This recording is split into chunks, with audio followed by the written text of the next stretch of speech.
all of Caitlin Clark's files.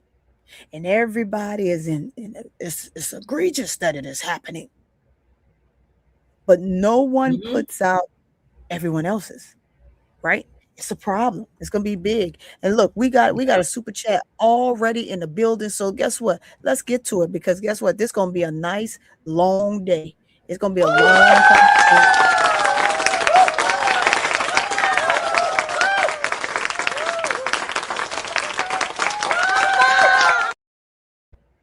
Yeah, Tony. Thank you so much, Kappa. I appreciate you. 1 second, ADP. I appreciate you for the $5 super chat. I thank you for showing me some love.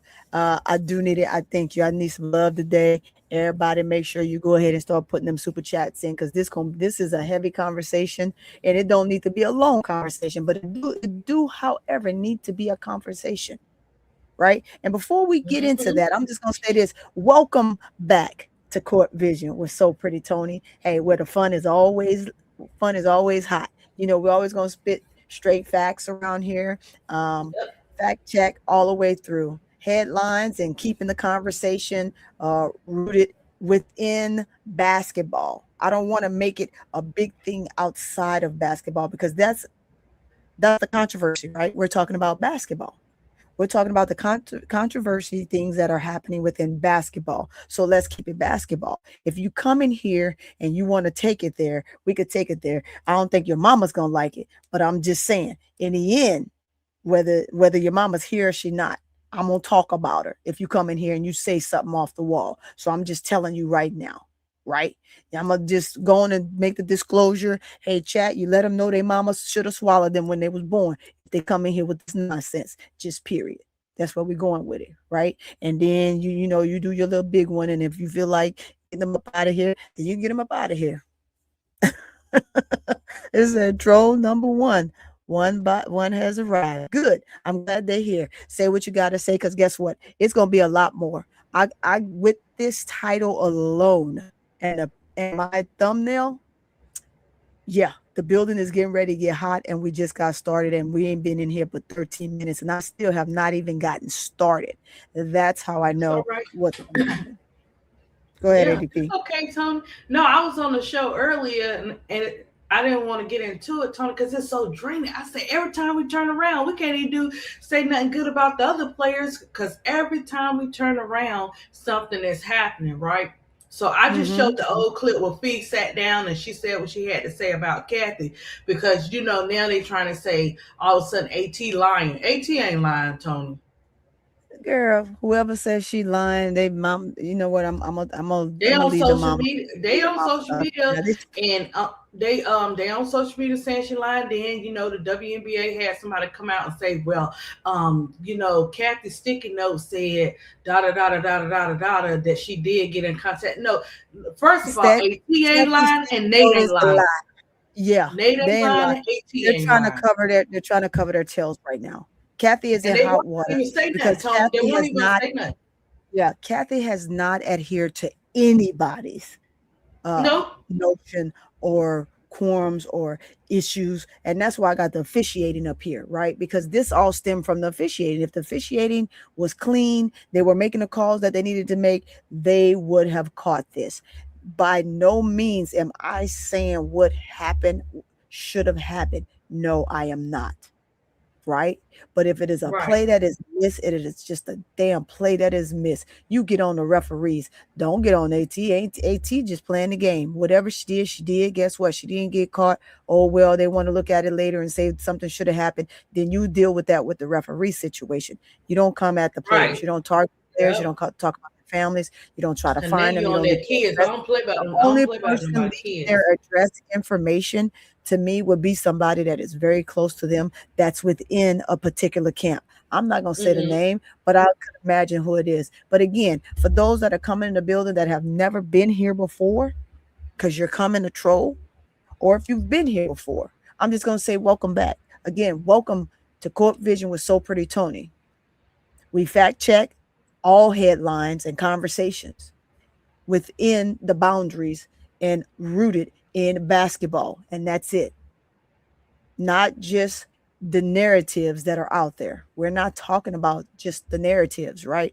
The narrative plays a part because the narrative that was put out was some phony BS video that they didn't use AI to show something very brutal, which absolutely did not happen.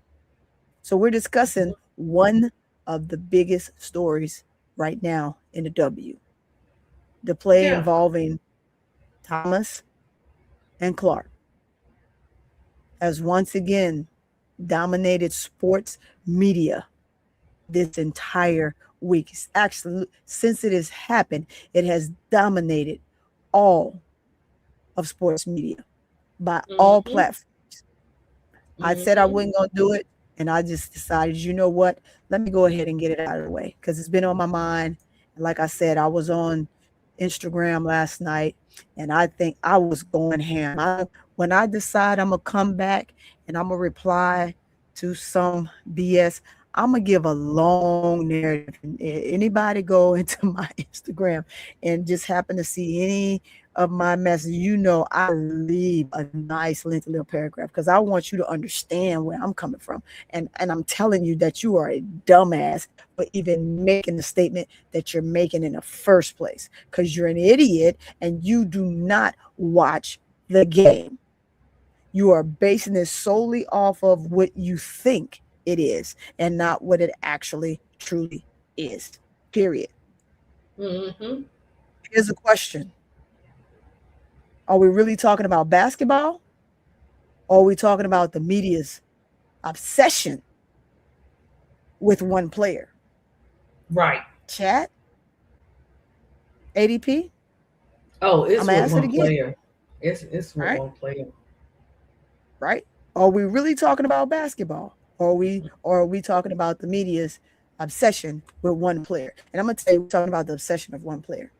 And it's an obsession too. It's a huge obsession.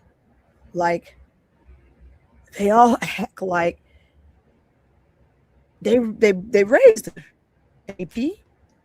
That's their child. They raised her. I mean, I'm trying to find out. Did they bring her up? Did they give birth to her? Did they bring her up in this world that they're talking on this young lady as though as if they are, and Caitlin Clark don't give two fucks about who you are at all. She don't know you. She don't care about you. She's definitely gonna roll with the narrative because that's her MO. And we're gonna break down what actually happened, the WNBA's decision, and what was the reasoning why officiating has become one of the league's biggest issues. The narrative. Sorry, Tony. Yeah. One is to paint the narrative, right? But why is it such a huge issue? Because although they're trying to paint a narrative, ADP and chat, they are literally doing it to everybody. They're doing it to everybody. Yes. The officiating is, and I'm let me rephrase that. I don't want to say everybody, right? You have every team. Let's put it this way: every team is dealing with it. Every team is dealing with it in one way, shape, form, at least one player. Yep. Yes. In one way, form, or fashion. So I had to reword that to make sure that people understand. Every team has to deal with it in one way, form, or fashion. Now, it just determines what calls they're missing versus what calls they're calling that are, one, ghostly phantom calls, two, you let the more harsh, vigorous fouls go while you call something that is extremely ticky-tack, or you're ready to blow the whistle before the play could even happen. The foul could even happen. Tony, it started off, this is how it goes. Just if you know, a lot of times with politics and all this crazy stuff, this is how it starts out. It starts with that unstoppable Black woman, right? But that's where it started, right? But then when they don't see what they want to see out of it, they keep on to other players.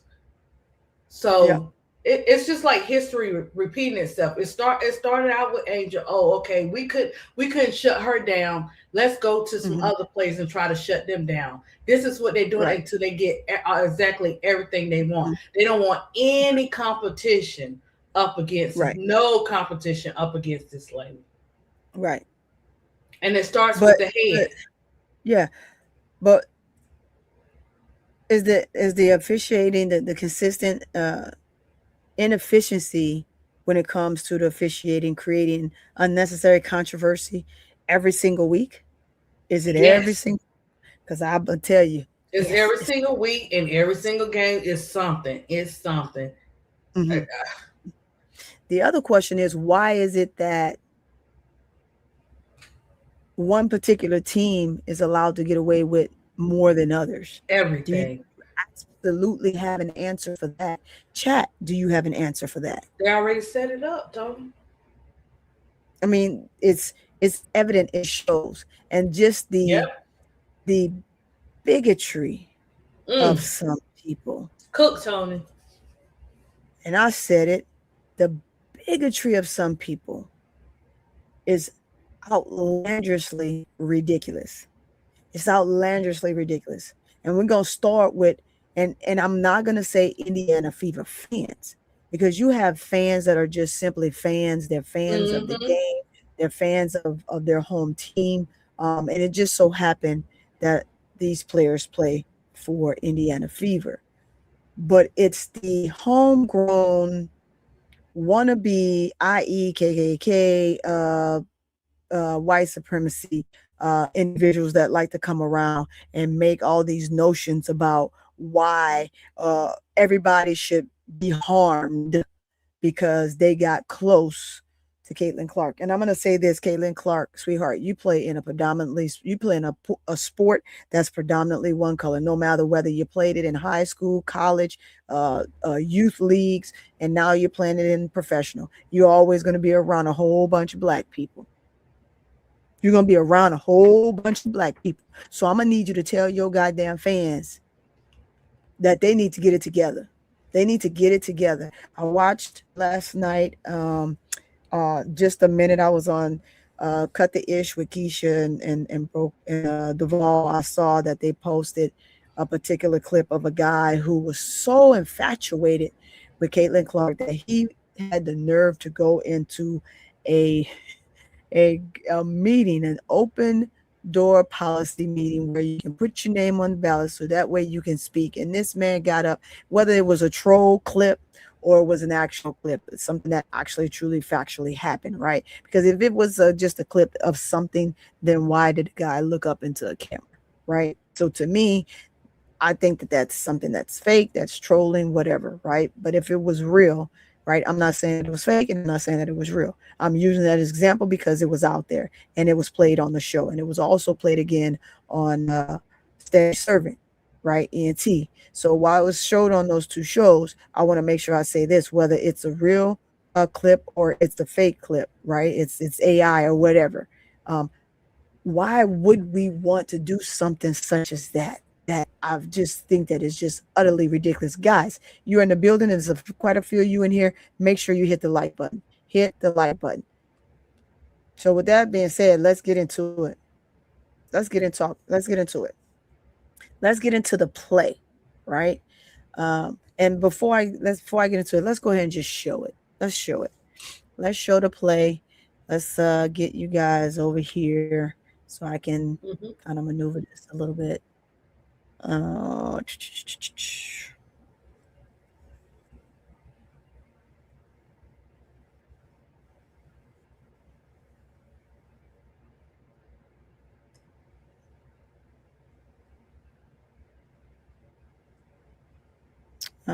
sorry. Let me get to it. I saw something in the chat, but before I get to the chat, let's get to this. Is it this one?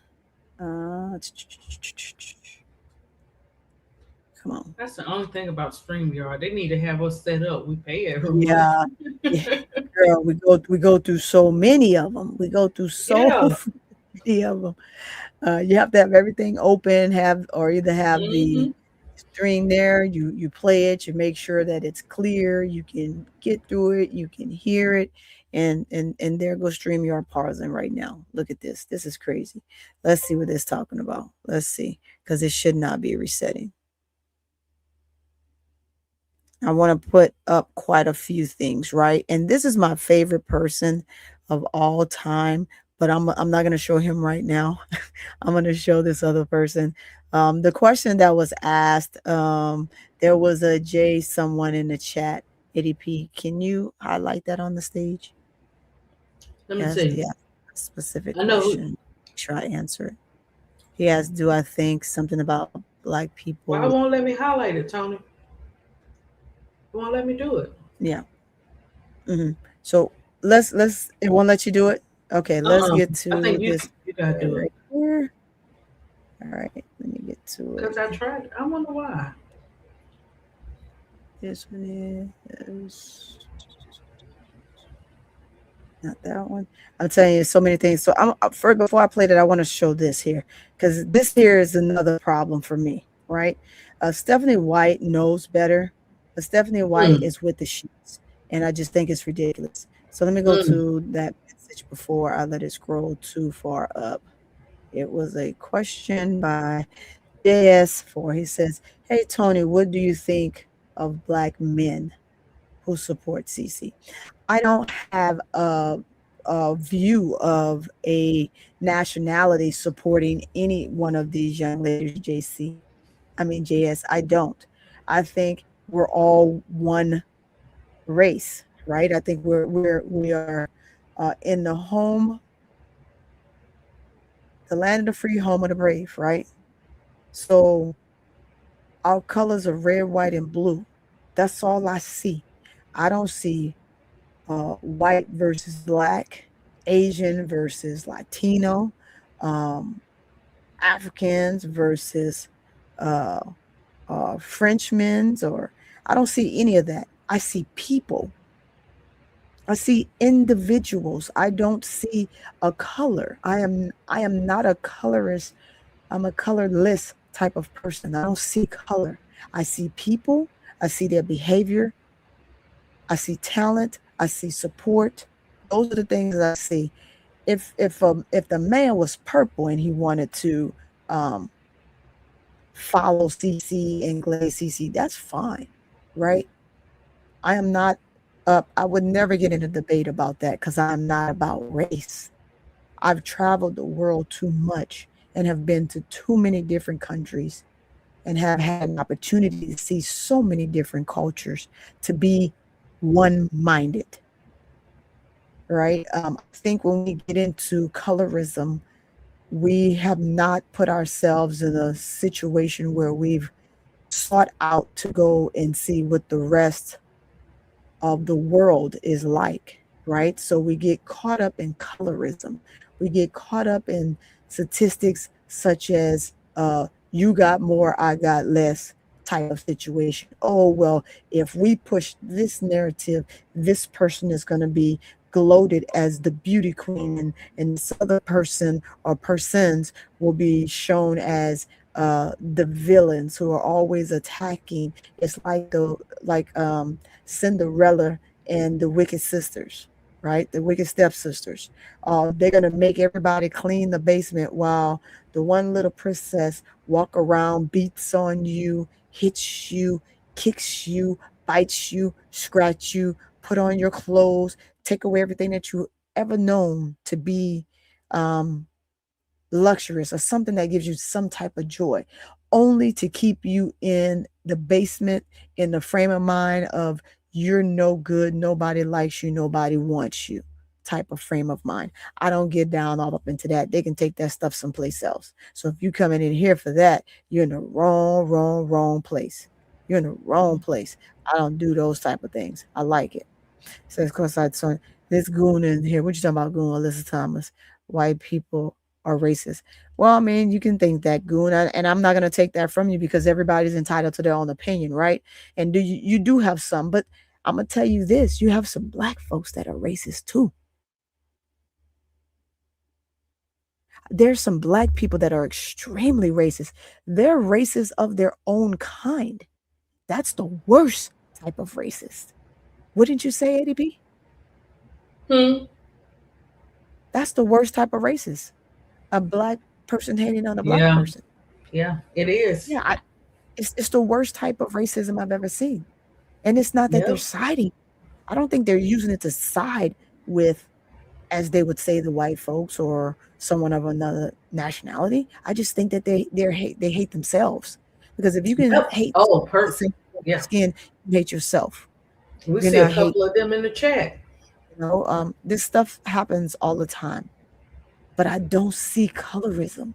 I am a person that sees a person.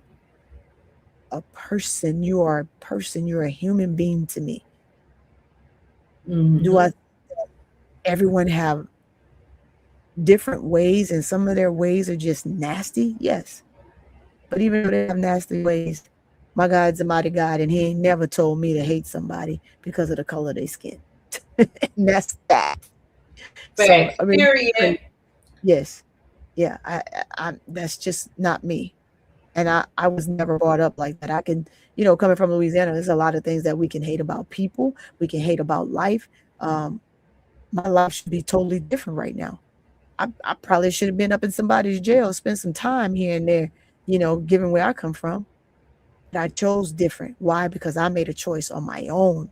I wanted better for my own self, for my own life. So I made a decision. And that's what the beauty of being human is. Humanization is having an opportunity to think for yourself, to be your own person. And when you try to be like everybody else, because that's what we're seeing on social media, everybody that has beef with all the other players in the league behind CC has a personal problem within themselves. And it has nothing to do with CC. CC less about you. She's just a crowd pleaser. She's a hyper. She plays the game more physical than anybody else. Plays it extremely physical, but nobody wants to talk about that. Nobody wants to talk about that at all. They want to talk about how and what everybody's doing to CC, but nobody wants to talk about how physical this young lady is. She's extremely violent on the court. I saw one clip, ADP, in a high school game.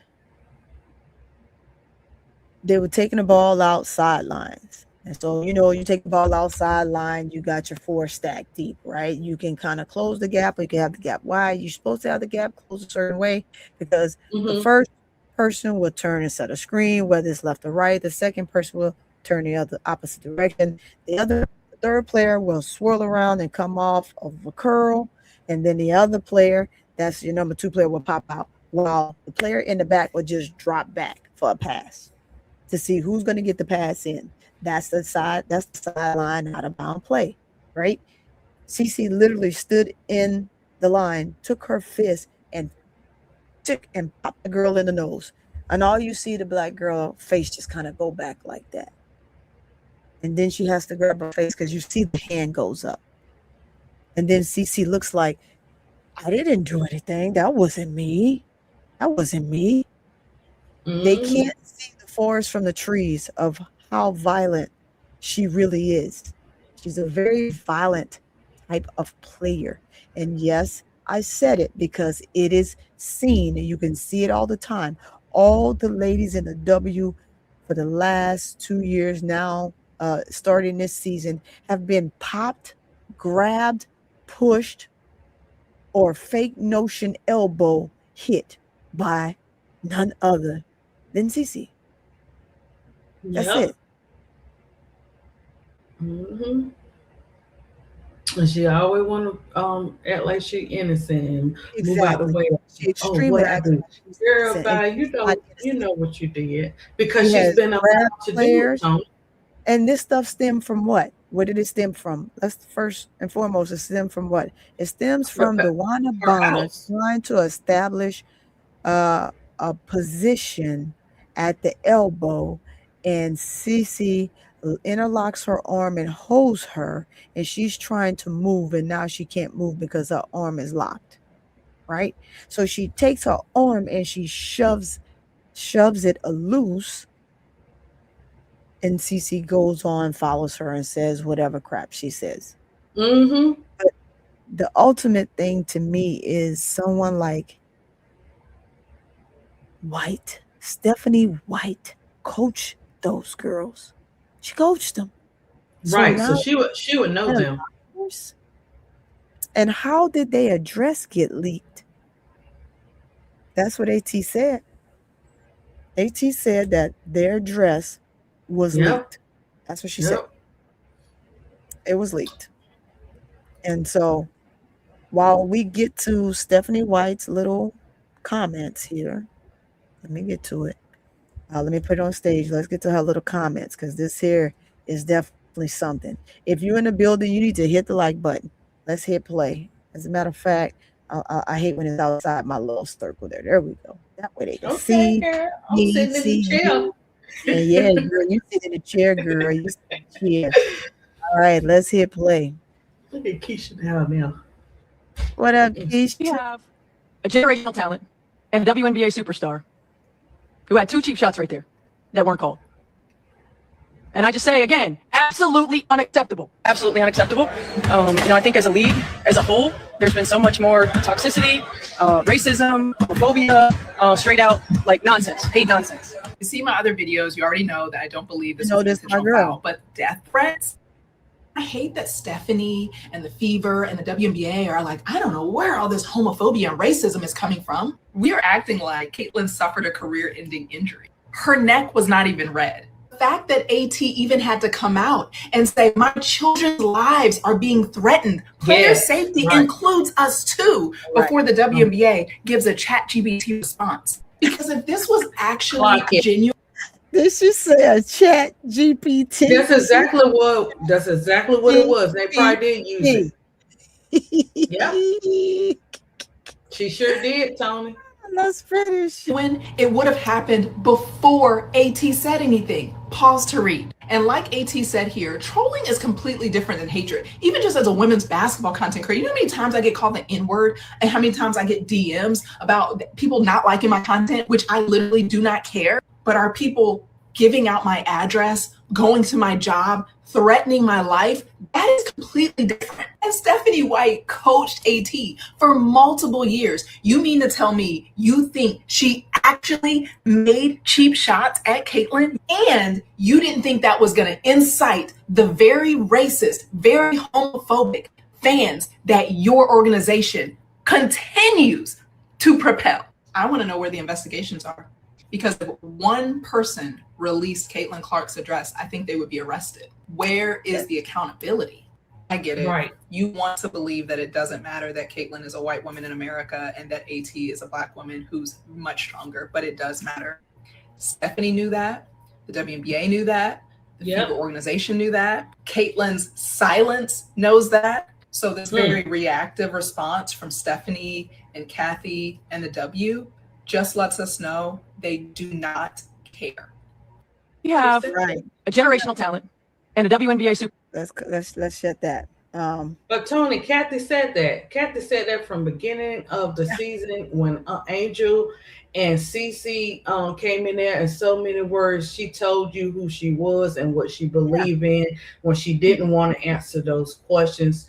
And she danced all around it in that interview. And it goes back to saying, like I said, once a person show you who they are the first time, believe them. Believe them. Absolutely. Absolutely. If you don't, I mean, you run the risk of what? What do you run the risk of? BS like this constantly. And it just doesn't change. It doesn't change at all. You would want things to be different, but they're not different. You still got to fool around deal with the foolery. That's just completely unreal most of the time. So now let's get back to what I was saying. And we talked about the incident. We listened to Stephanie White talk, because according to Stephanie, it's just unbelievable that this is happening. And why is it that they're constantly missing it? The official did not call the foul. They just didn't call the foul. Doing live action, I guess they didn't see it as anything that was that vicious, right? Because to me, ADP, I don't see how in the world does the ref not make that call at all if it was maliciously done? Because I think if it was maliciously done, it would look like that AI video. It would look exactly like that AI video. And it doesn't look like the AI video at all. It just doesn't. Right. Mm-hmm. But nevertheless, you missed it. You made the call, right? And we move on. We move on. They probably got to the point where some of them were a little tired and, you know, doing the same old. And they were like, hey, she doing it all game. So we're going to take it like that. You know how they do when they're playing the game sometimes, Tony? Yeah. This is what the refs do sometimes. Yep. You know, they just let them play. And that's what they did. They just let them play. Yeah. This is one of those moments. Yeah, it's one of those moments where it's just, again, it's just unreal. It's unreal. So I'm going to come up here and let's put Sydney Colston's clip up. And again, it just loves going to that view versus this view. And it says, wrong one. Okay, by Sydney Colston, right? Sydney Colston says, I do think it was a flagrant, right? So she's like, do I think it was a flagrant? Not at all. But I also grew up in an era where it's very physical. And this was the least of what I would consider a flagrant 2, right? Because again, the era in basketball in which where we're from, that's really truly not a freaking foul. It's not a foul. It's not, right? If you slow it down, right? And I've seen it slow down 100 times. So Caitlin scrimmages and she throws a head backhand, slides down from the shoulder to the throat, right? Still no excuse. Foul was done. Let's make the call. Make the call, move on. The refs don't see it as anything that's tangible to call. They just see Thomas trying to get up, right? Right. The acting that Caitlin has grown to have and use, she doesn't use it in the right way. She uses it for pure, ultimately dramatous reasons, not for support at all. And I hate that that's like that. Let's say Miss Alberta, I got Caitlin Clark fans mad at me right now because I said AT should not have been suspended. I'm gonna say this, for what it looks like from the outside looking in, the judgment call that was made was right. But my thing is, the issue that I have is, if they didn't deem it was that during the time, then they shouldn't have came back and gave it to her. Secondly, right, if you missed it, then that's something that you just missed, and you have to figure out a way to assess it later on. That can't be it. You gave them just what they wanted, what they asked for, and you just spill it out, and you made it extremely, extremely difficult for everyone else in the league, right? So Sydney was right. Like she said, what foul? Was that done maliciously? No, it wasn't. I mean, you just have to change how you see things from a different perspective, but you just don't have that in the CC fans. It is the fan base, her particular shot on fan base for just solely her, not for the league and not for her team. I saw another clip today where Boston just talked about how she realized, and it wasn't based on her.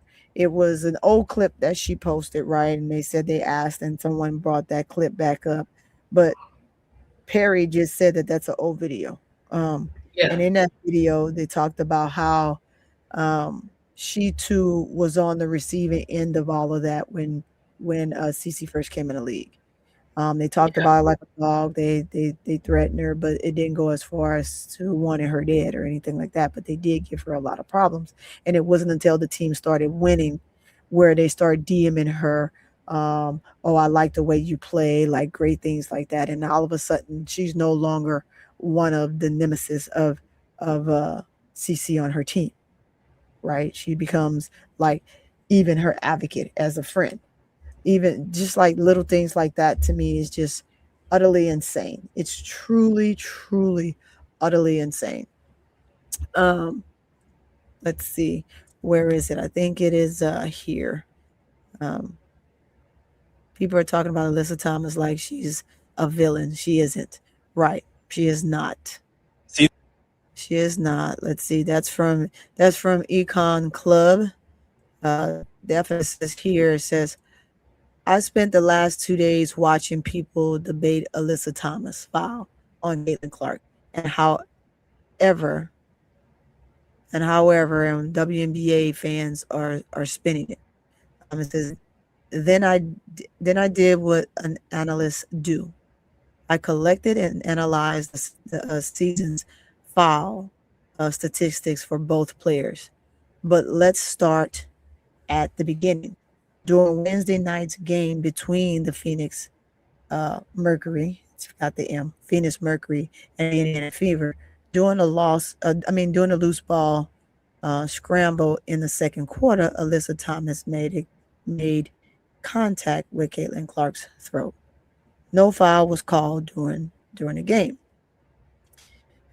The next day, after viewing the play, the WNBA upgraded it to a flagrant 2, suspending Thomas for 1 game and fined her. So she was also fined. And then it says, since then, the conversation has expanded with beyond a single basketball play, with the most extreme symmetry calling for Thomas dismissal from the league altogether. Before we get into the numbers, it's worth remembering what a personal foul actually is. That's number one. So yeah, I'm in totally agreement with that. I'm sorry, I'm supposed to make this look mighty right nice, and it don't look nice. Where's my where did my deal go? Here it is. Okay. What a personal foul really is. So let's get into it. It says basketball is a contact sport. Officials aren't trying to eliminate contact from the game, because we don't need to eliminate the contact from the game. That's what makes the game exciting the way it is. Their job is to determine when contact crosses the line according to the WNBA rules and should result in a foul. Personal fouls are a routine part of professional basketball, not evidence that a player is inherently reckless or harmful. It's not what that is for. And so she should not have, they should not have come back because some high profile public guy in the government decided he wanted to say something, and now all of a sudden she's suspended. It's crazy. Anyway. Right. Exactly. As Indiana Fever forward Maja Hines Allen recently said, people foul. We foul. We do foul. She said, we do foul. And the refs are just trying to minimize all of the fouls. They're trying to do their job, and we're just trying to do ours. All right, Hines, that's what you said? Okay, let's keep it going. When reviewing what happened, I pulled data from the official WNBA stats database and the 2026 WNBA discrepancy statistics published by Fox Sports. Here's what I found, which might surprise you. Through the current season, Caitlin Clark has drawn 61 personal fouls across 17 games. 61, y'all. 61 fouls, personal fouls across 17 games, averaging about 3.6 personal fouls per game. Alyssa Thomas has drawn 47 personal fouls across 18 games, averaging 2.6 personal fouls per game. That's 14 fewer personal fouls by Thomas, despite playing one or more game than Caitlin. On average, Clark has drawn 38% more personal fouls per game than Thomas this season. Together, these two players have accumulated about 108 personal fouls across 35 games and more than 1,100 combined minutes on the floor. Fouls are not an anomaly in professional basketball. It's not an anomaly at all. And it says they are expected. So she's saying they're expected part of the physical game played at the highest level. Although Clark has played fewer games than Thomas, discipline data also shows that Clark has been assessed 5 technical fouls this season compared with Thomas 3. Why? I could tell you why that happens. ADP, have you seen why it happened? Because I think we've seen just about all of the games. The only game I didn't watch was the last game. Because anytime you can tell the ref to come here and he do it like a little puppy dog, you already know what's going on. Yeah, absolutely. Absolutely.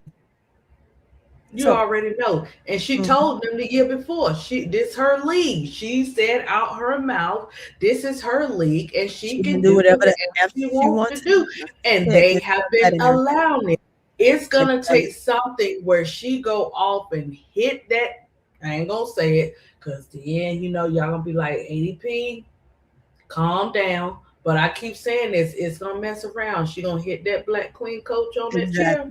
Exactly. And then that's when they're going to step in. And that's when they're going to step in. And that's when it's going to be an uproar. Absolutely. That's when it's going to be a problem. That's when it's going to be a problem. Because if they're letting her hit and bully everybody else, and the reason why I say that, guys, is because of the emotions and effect when she does it.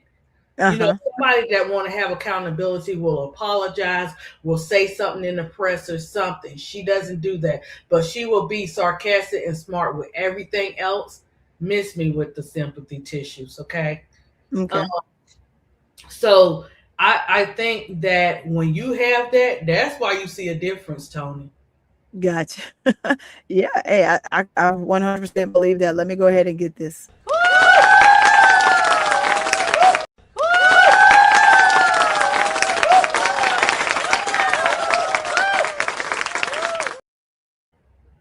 Well, thank you so much, Live, Laugh, Love. It says member for the month. All right, Tony.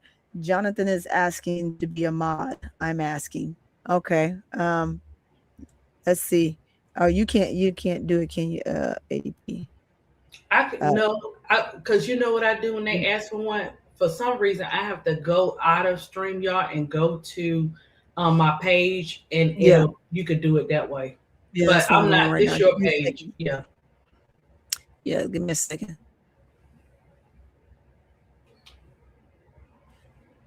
Let's see. Jonathan. Yeah, it's like we're connected, but hey, Live, Laugh, Love. You think Jonathan deserves a you think he deserved to be a mod?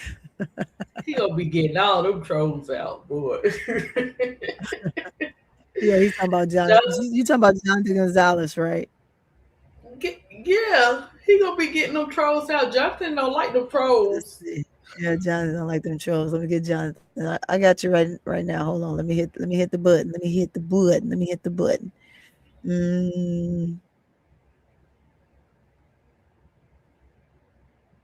Yeah. Okay. All right. There you go. Oh, I gotta finish it out. Hold on. All right. There you go, Jonathan. Jonathan, be kind, Jonathan.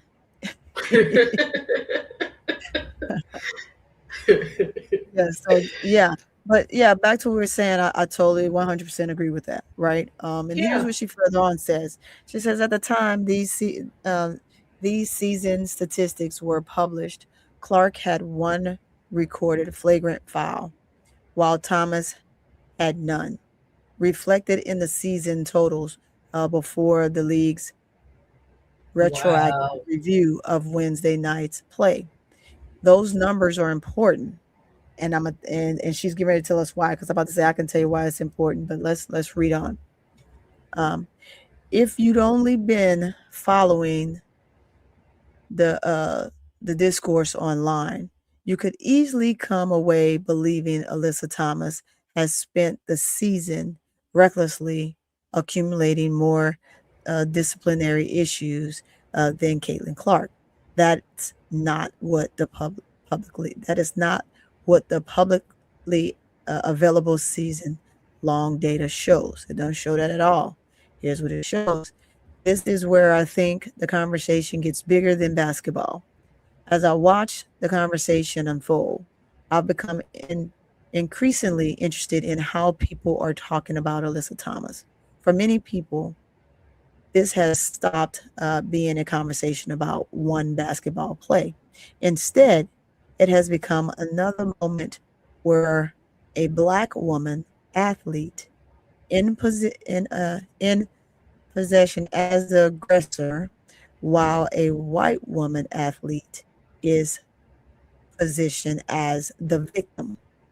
When in reality, this is basketball and fouls happen all the time. Exactly. We say it all the time, right? We do not stop, change, or do anything like that. You got to just let it roll the way it rolls, period.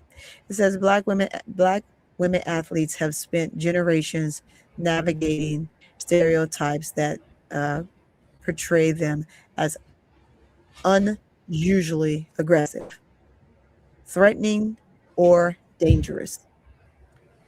Those stereotypes don't disappear simply because we're talking about women's sports.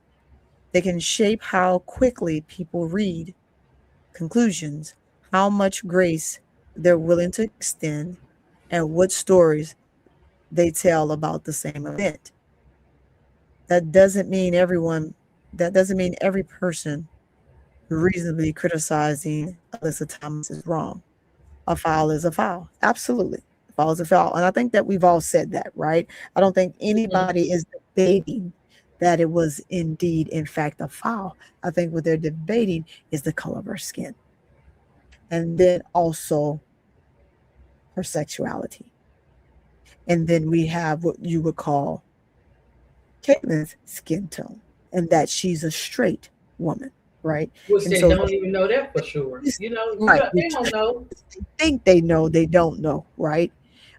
People do things for media and for publicity and stuff like that. You don't know what these players really truly are because you don't live in their homes. You're not friends with them. You don't know anything about them. Hmm. These players can care less about most of any of us and what we're talking about, other than the fact that they want to make sure that whatever you're saying, you're going to say it regardless. They can't stop you. So all they can do is ignore you. And that's typically how it goes. And Cut the Ish says, historically, I follow women. She's talking about soccer more than men, but now I'm pretty much even. Oh, they're talking about the soccer game. Okay. It says, it does, however, mean we should be willing to ask whether some of the broader narratives surfacing in this moment echo patterns we've seen before. One play can absolutely become one of the biggest stories of the week. But if we're going to tell a story about a player, I think we owe it to ourselves to look at more than just one play. Sometimes the numbers complicate the narrative because they add way more nuisance than so many of us have been trained to want to pay attention to. And lastly, and sometimes the prevailing narrative tells us just as much about ourselves as it does about them. I mean, about the game. What does Hmm. what does yours say about you? I'm Bonnie Mack.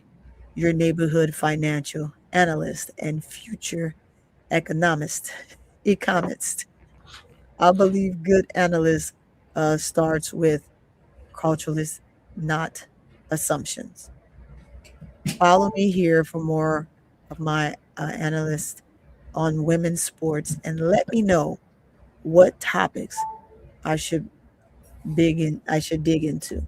So I thought that that was a good statement. That's why I wanted to I had that up for a read because I think that what she said is so true and how you need to basically look at it as a whole. And like that was one of the things I said. And if I can, let me see if I can go to some of the messages that I actually put out there. Let's see. As you can see, I was really busy, guys. If you look off to the left, I was really busy. And yeah, I was going at it with some of these people and some things that they were saying. And of course, when I type something, so you'll see it's very, very lengthy. So my wording is here. I am very lengthy, and I said this in reference to Kathy. And as you can go, it goes on and on and on. I do Oh, not you went hell. just simply will tell the truth, right? For Kathy Yeah, Engelberg, right. and this was to her, it says, for Kathy Engelberg, you're a horrible leader right now.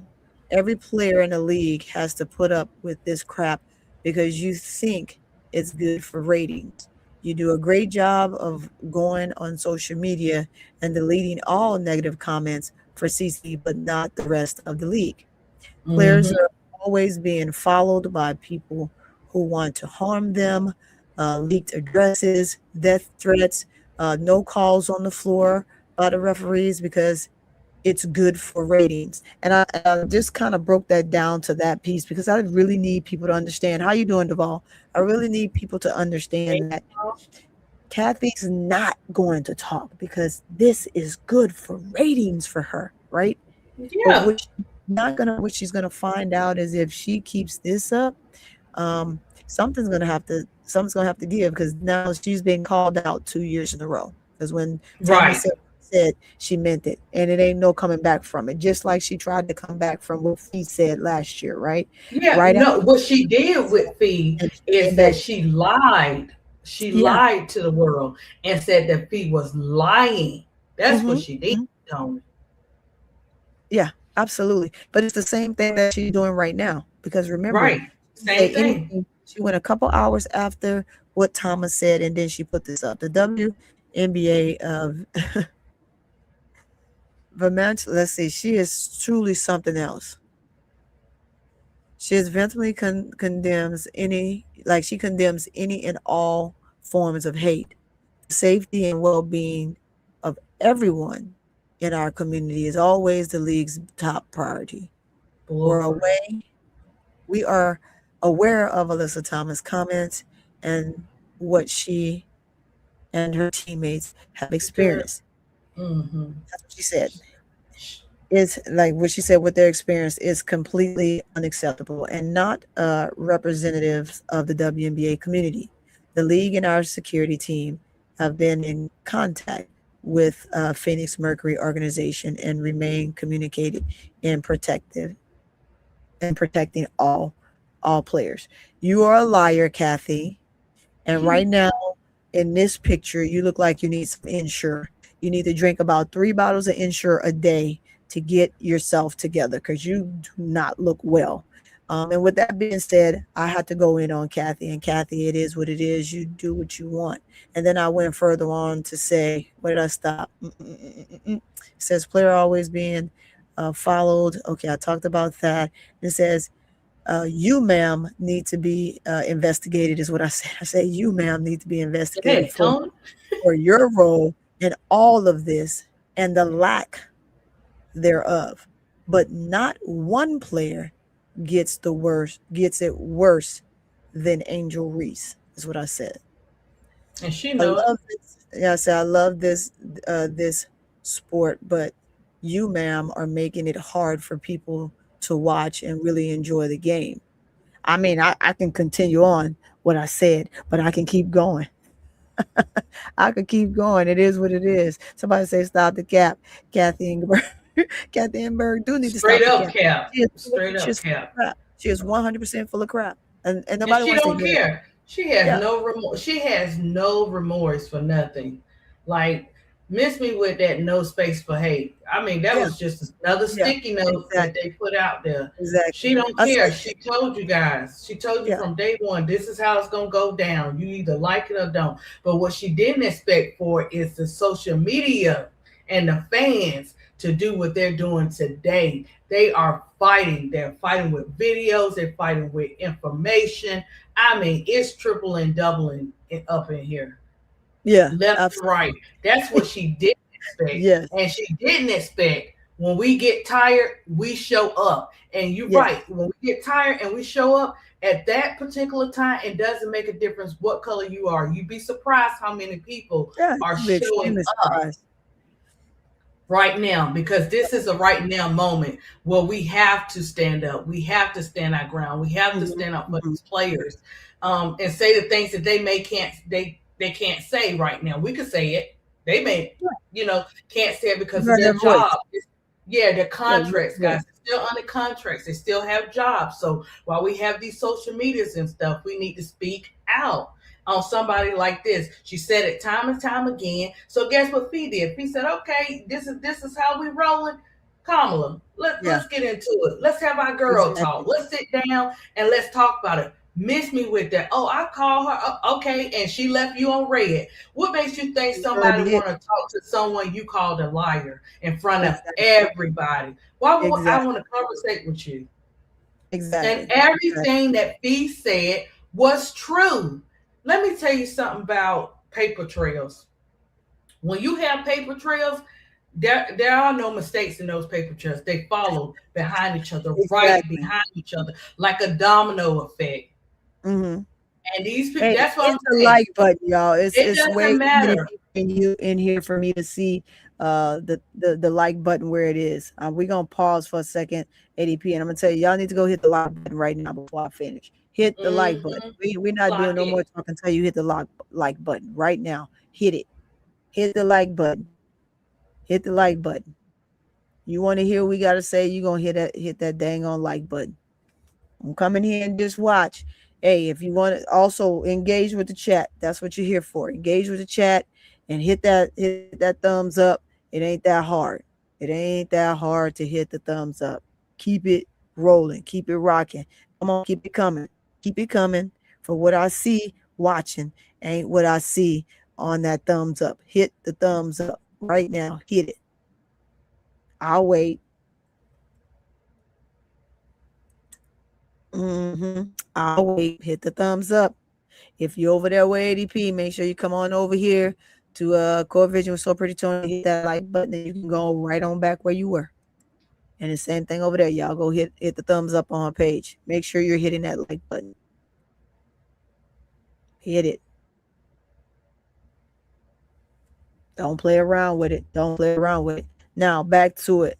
I went further on, right? I even told her, ADP, I said, you have about 15 teams in this league at 12 players each, and some with having 2 spots for player development that they actually use, which would give you 14 players. So 14 players, but so somewhere along the line, you have anywhere from 180 to 200 players.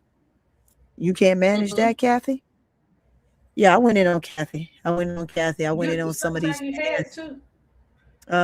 Yeah, some of these dumbfounders. I just want to let you see. I went in on them, and I let them know that I would. What this one right here? I told her a whole new frame. Says I still say, girl, no, you did the frames, Tom. Dang. Yeah, the frame.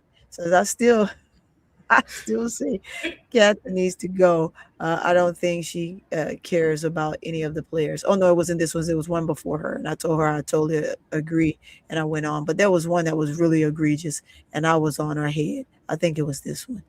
It's so many. Yeah, I had fun doing this yesterday. That's what I spent my time doing, talking a little bit of trash and putting a couple people in their place because they didn't know what the hell they were talking about, and they were just flapping their hands. It's like, stop talking. Stop fucking talking because you don't know what you're talking about.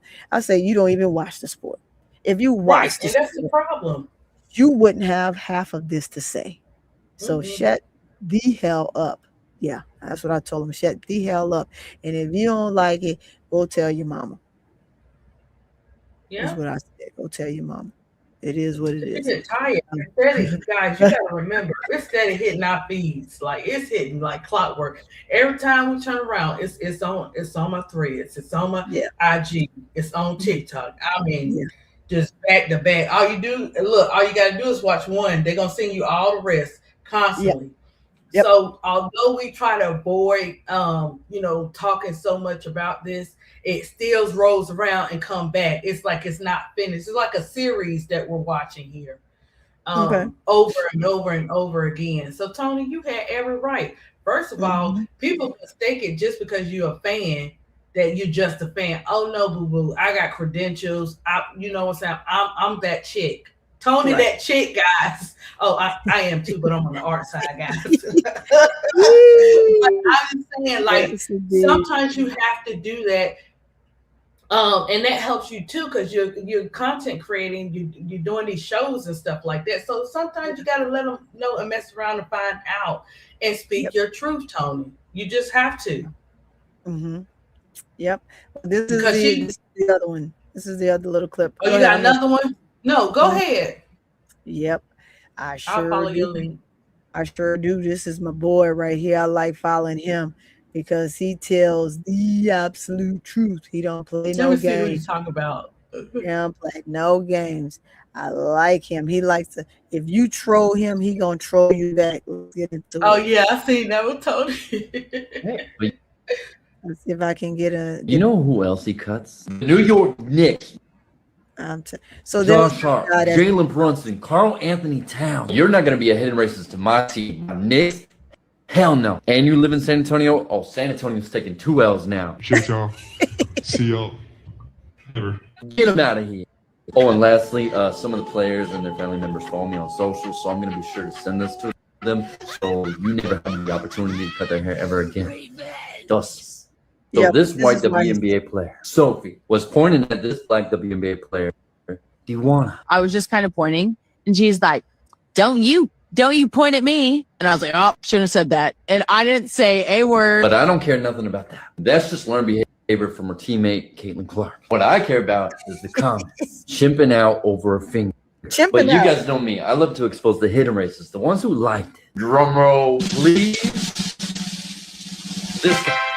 Now, Roman is a barber who cuts all these black people's hair. But you know who else he cuts? The New York Knicks, Josh Hart, Jalen Brunson, Carl Anthony Towns. You're not going to be a hidden racist to my team. My Knicks? Hell no. And you live in San Antonio? Oh, San Antonio's taking 2 L's now. Shit, y'all.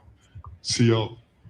Never. Get them out of here. Oh, and lastly, some of the players and their family members follow me on social, so I'm going to be sure to send this to them so you never have the opportunity to cut their hair ever again. Yes, I love this guy. So what this guy does, and I've followed him quite a bit, ADP, is he literally, if you try to troll him or anybody that he knows, he is coming back and he is trolling you to no end. What he does is he get to the heart of the problem. He gonna find out exactly who you are. And when I say he finds out exactly who you are, he finds out exactly who you are. I think he's like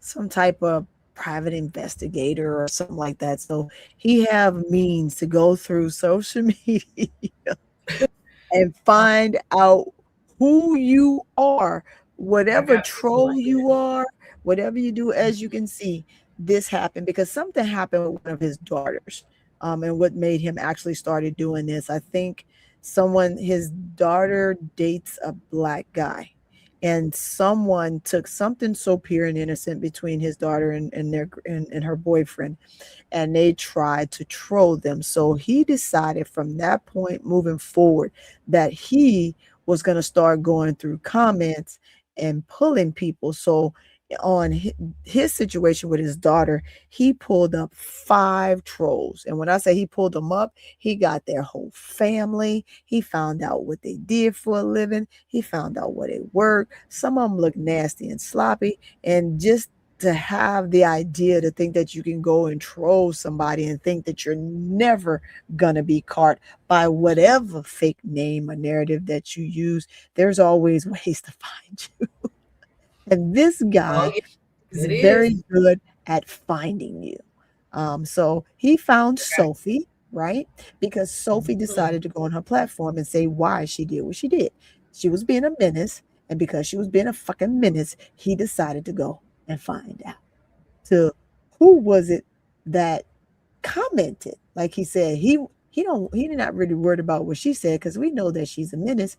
But what he did decide to do was go in and look at the people that liked, that thought that what she said was nice, and went in and decided that he was going to try and troll some of them. So that's just happened to be one of them. Trust me, he's done a couple. He's done a few. And so he will find you. This is what he does. I actually saved him because if I need him to go troll somebody, I'm gonna send it to him. Hey man, go troll this person. This right there. Right. Yes, I'm on it. So, guys, if you're in the comments or if you're just viewing this and you're a menace, right? And you love to troll people and you love to cuss people out, you love to be a menace for whoever your favorite player is, and you choose to be a nuisance, there are people out there that can find you. And when they find you, most times when they find you, you ain't shit. You either sloppy, nasty looking, eating, having ass boy, or a trifling scallywag, look like you came out of a duster ass girl. I mean, it's just a number of things. And it's always those individuals. It's not the ones that have the means to be just that person that knows how to set stuff apart. No, you have to be the person that don't have a life and is that concerned about whether someone is being a menace or not. So yeah, I definitely like following him. I follow him all the time. But I definitely wanted to share that with you guys, so you know that's what he does. I like the fact that that's what he does, and it is what it is. Bree the Exploitinator. He believes in exploiting you. His name is Bree the Exploitinator. So, yep, that's him. But getting back to it, one last segment of it. What did let's see what say. 95% of the time. Oh, I think he's talking to someone in the chat. That's Kappa.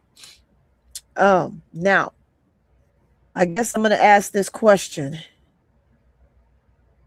and I really want your honest opinion because everybody have their own opinion.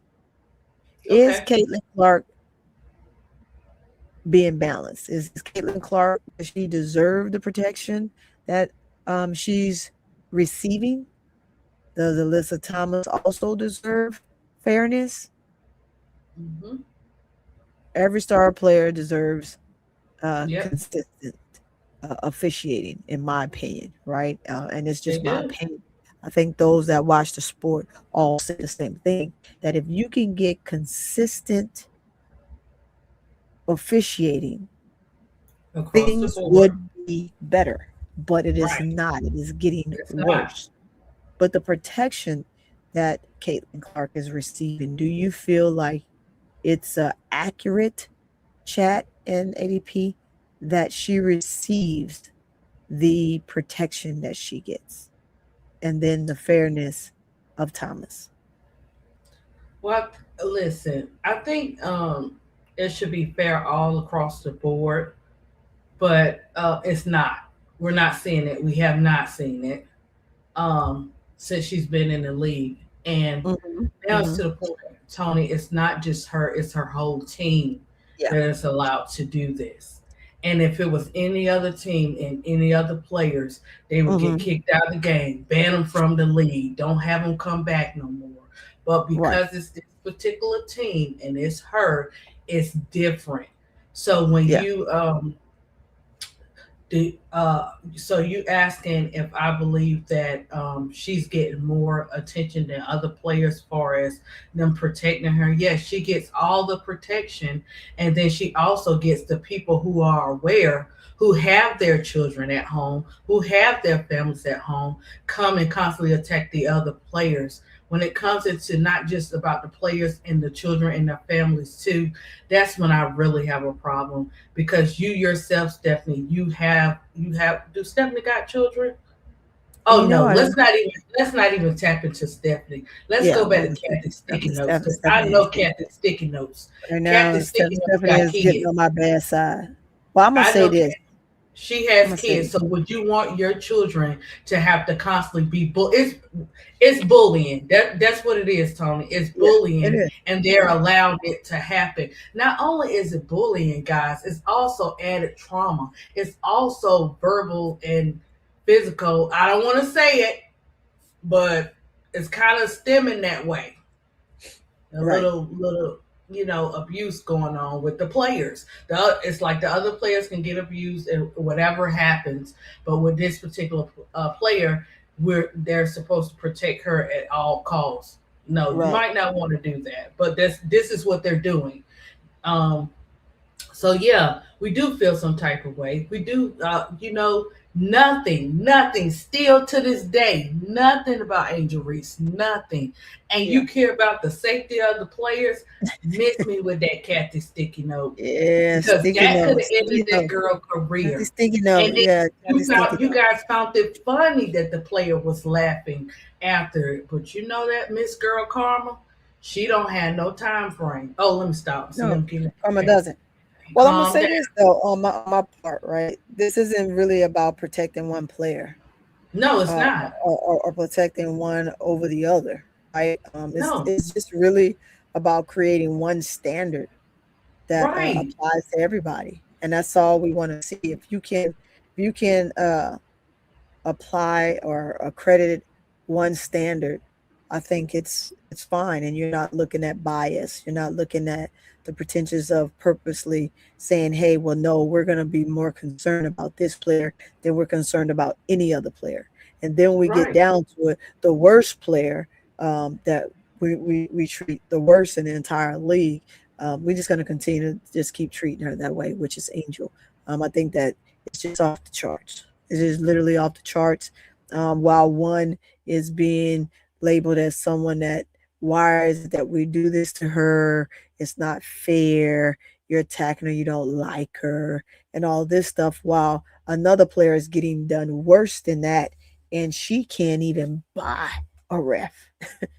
But creating a safe place that applies for everyone with one standard is definitely something that's more important to me than the rest of the other stuff, right? Because you gotta set a standard, you gotta set a precedence. That's just what it is, and I don't think it should change.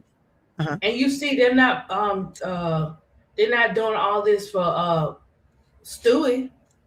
No, they're not doing it for Sabrina either. Not doing it for Sabrina. They're not doing for PB5. She on our side, America. So.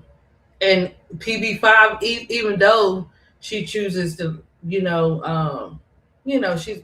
not in the middle, but she just wants fair and equal for everybody and just recognizes what's going on. You don't see that for her, right? So like, why? What people missing the point? People like that guy in the chat that posted, "Oh, AT hurt Angel, AT hurt Fee." You're missing the point. This is why comprehension is definitely a must. Yes. You could be smart, but if you don't have the common connected to the smart, this is what we'll get. Answers like this in the chat. Right. You're missing the point of what we're saying.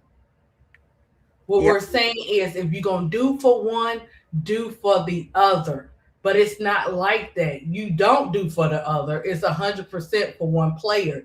This league is not built on just one player. Right. And we're constantly seeing week after week on the floor. Why are we spending 30 minutes on the foul? And if it's a certain player, we're gonna spend more than that. in a game. Yep, absolutely. Well, We're just answer asking for this question. balance, you know, Tony. Yeah, I want balance too. I think that it would be a big Gotta fight piece. for a girl. Yeah, I think it would be a big piece, but let's tap into more of the media, right? I want to ask a question to you in the chat. Why do some players become national storylines? Is it just because of how the foul is done, or simply because of who they are? Granted, we know when it comes to CC how it has to be publicized, but I think having the media outlets that we have in a W right now and putting multiple eyes on the game, right? Because that's absolutely what you want. You really want those type of eyes. You just don't want all the other dramas that come with it. But at some point, what does it become? Does it become a national story all the time? Do you feel that that's a national story every single time that it happens? Anything that happens to said player, does it become national news?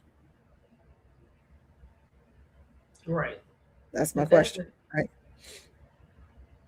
And then when you get into it, the similar plays involving other players receive far less attention, and we just talked about that. So what happened to Angel didn't receive attention. Well, technically it did receive attention, and the attention it received negativity because people was like, they were glad that it happened to her, vice versa, this, that, and the third. And then there was some that thought that, hey, well, let me advocate for you, but you can't really advocate for her because anybody that tries to do that, things typically happens to them, which I think is crazy. And also, is media attention helping the league when it comes to that, or creating more division? It's creating more. It's definitely creating more division, Tony. Yeah, they create. Let's see, Big Though Penn says they created this to hide the fact she walked out on her team. Yeah, that's definitely the word. That's what we're hearing. This is to cover up the fact that she walked out on her team. They're creating division. Yes, division is sorely, and I asked that question because some people don't feel that way. So that's why I asked that question to see if it's a majority vote. Do you actually truly feel like it's division or trying to sort division? And that's all I have for that part. What do you think on that, ADP? It is definitely causing division, and it's intentional causing division. It's not, all of a sudden it's happening. No, they're causing it because it's already set up. You know, a setup plan a setup plan is different from a plan of something that just happens. This is definitely a setup plan. This is definitely a plan to say we're gonna do whatever we want with this player. But what's the sad part about it, Tony, is, it's like toilet paper. Eventually, that roll runs out, and then they move on to something else. Right. They most certainly Everybody got an expiration date on things in life, and it's sad that they are using these women left and right for their own personal agendas. Yeah. And like I said, it starts with the head, and the head over Kathy. It starts with that person too.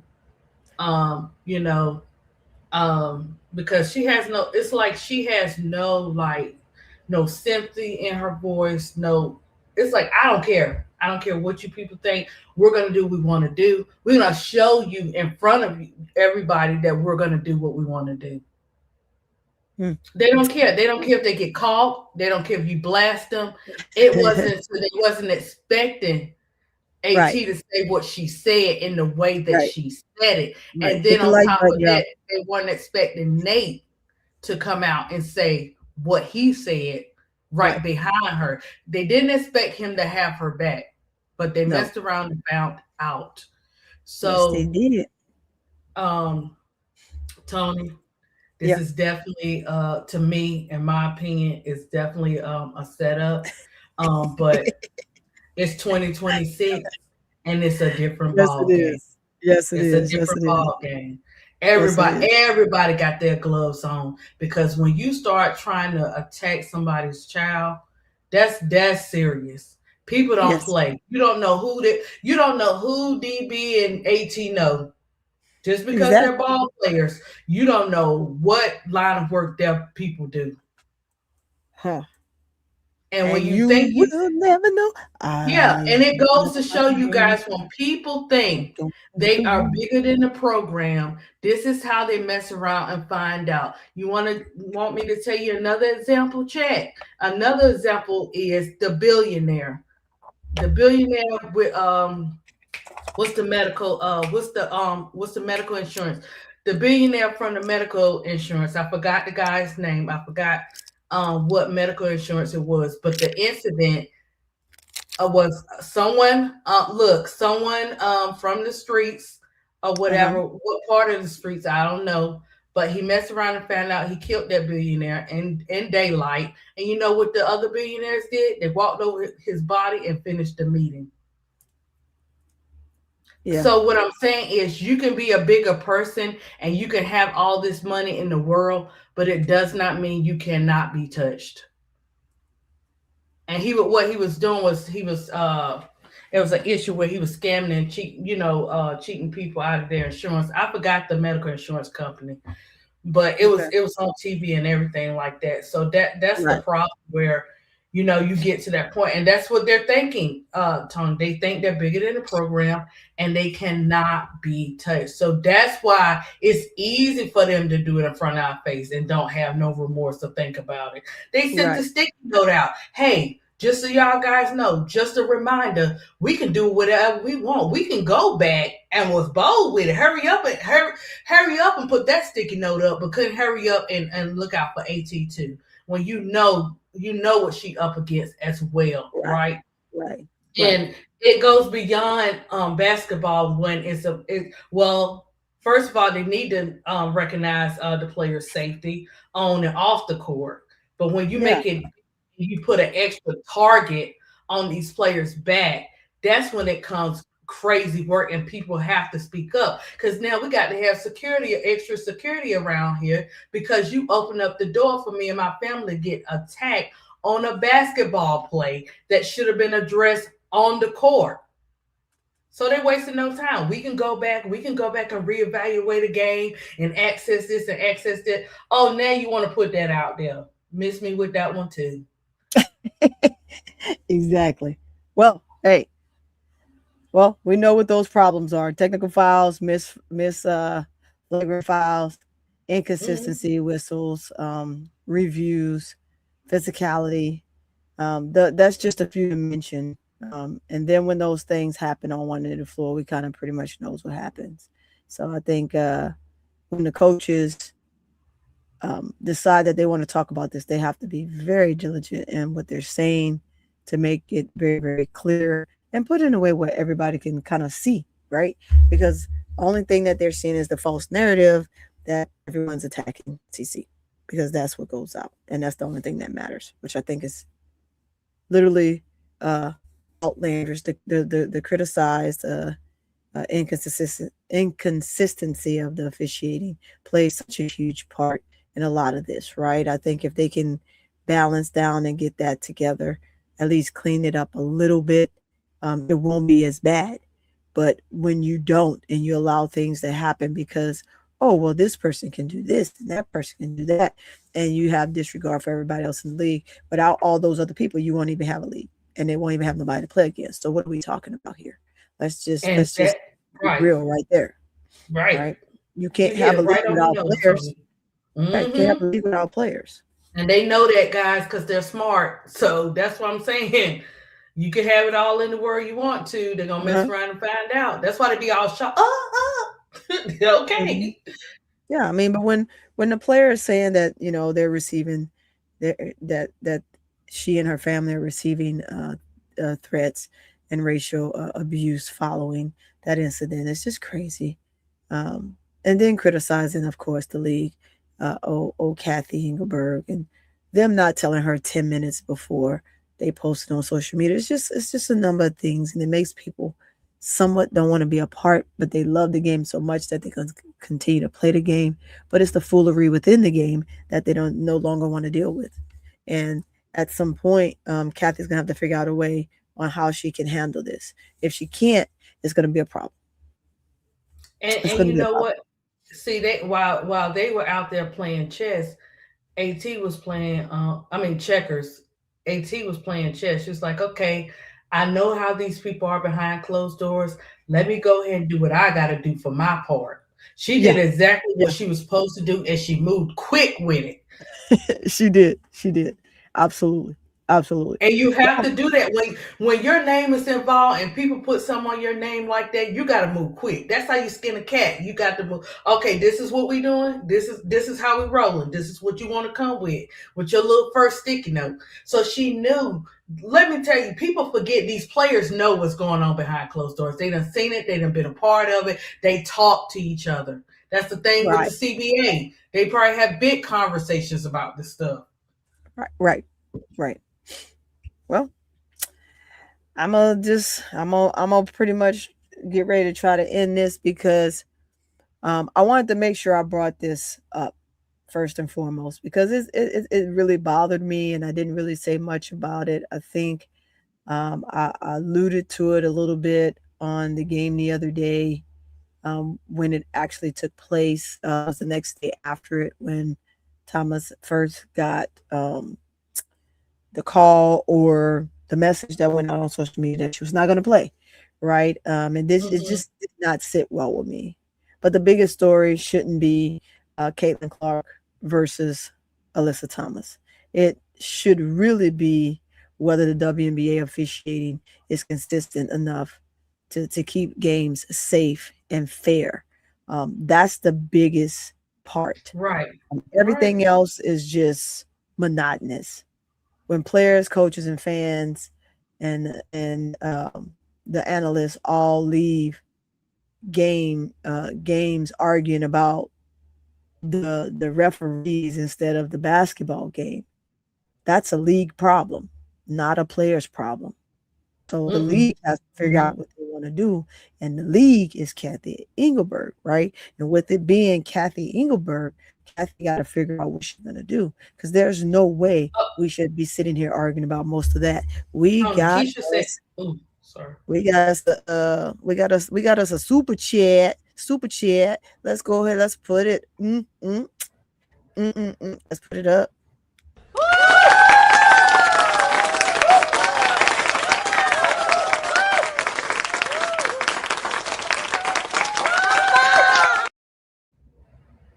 Look at that, y'all. I got $1.99 from my sister Keisha. She said, Tony, send Duval the link. Oh, okay, Duval, want to come on up, Duval. Let me see the link. I was going to tell you. Hold on. Oh, I saw Keisha put it out there. I was going to tell her. Oh, okay, yeah. Let me send him let me send it. Oh, we about to get a surprise guest, y'all. What? Let's see. I'm gonna send it in the I'm gonna send in the Players Club chat. Uh-oh. Vibrate good times. Come on. That's your video, ADP. Why is your video popping up?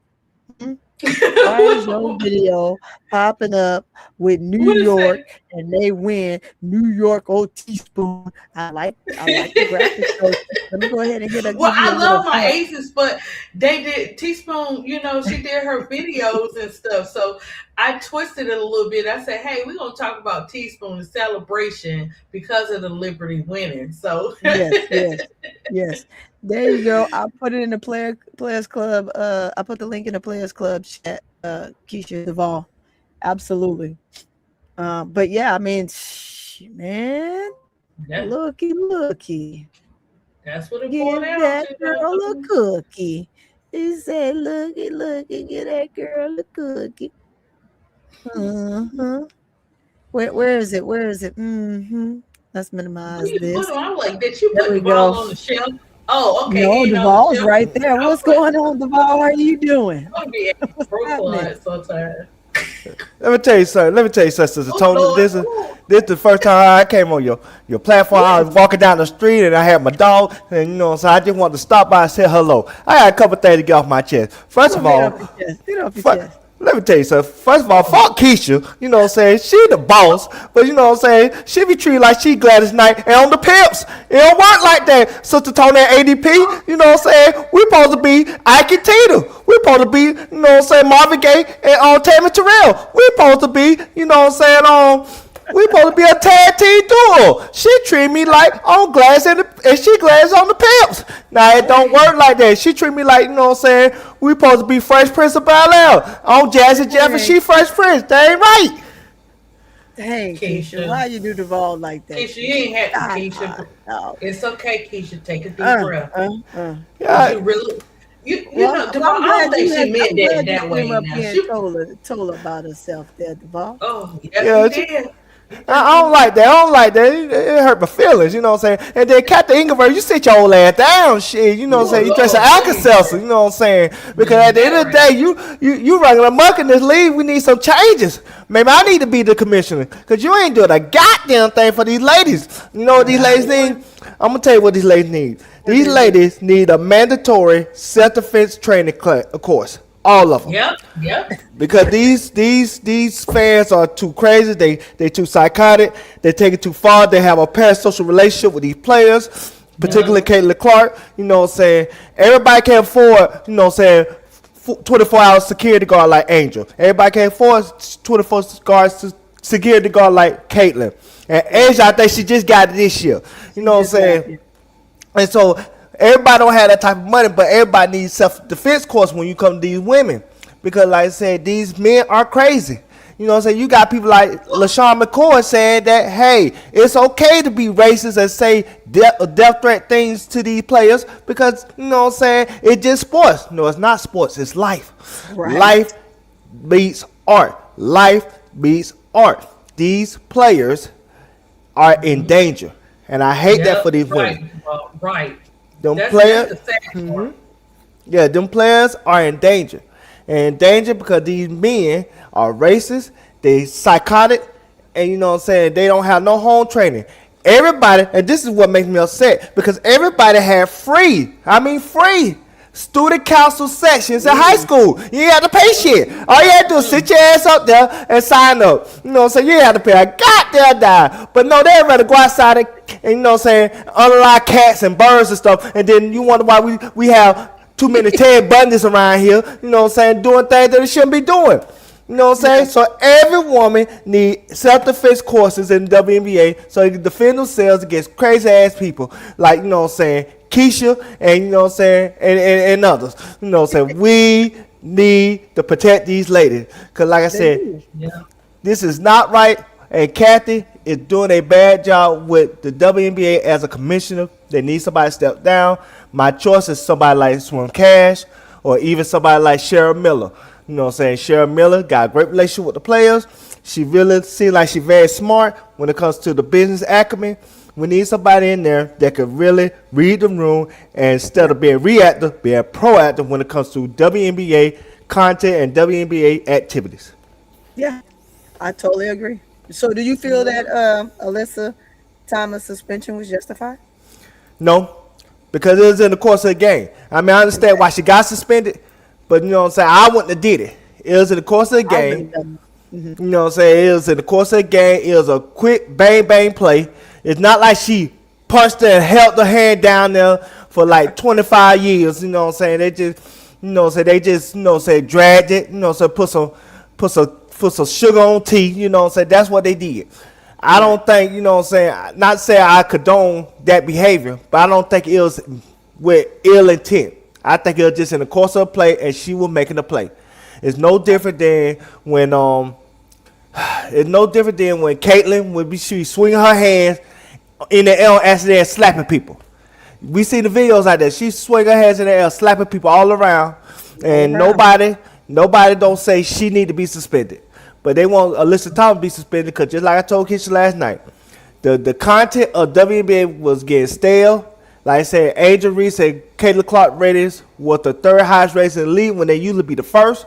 And that tells me that the racism was dying down, so they had to do something to reignite the racism and reignite the talk in the league when it comes to Right. Caitlin Clark being this victim like she's Taylor Swift and Kanye West. Fuck the league, fuck WNBA, fuck Keisha, and fuck Commissioner Kathy. That's how I feel.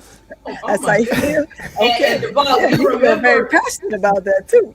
Devon, you remember when Ty Young said she played with AT, and she said if AT want to do something, she'll do it. She's not gonna do it in that way. Yeah, you're right. You crazy. You're right. You know what I'm saying? But that's why they need new leadership. They need somebody that can read the room. They need somebody that is not afraid to make a decision and stand on the decision.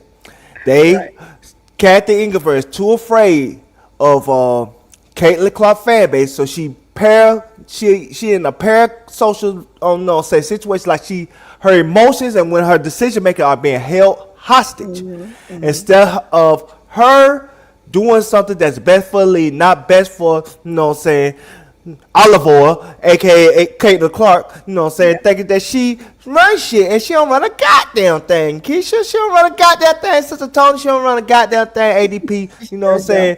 Only thing she do is run her mouth and them badass Prada outfits that she wearing pregame. That's all she do.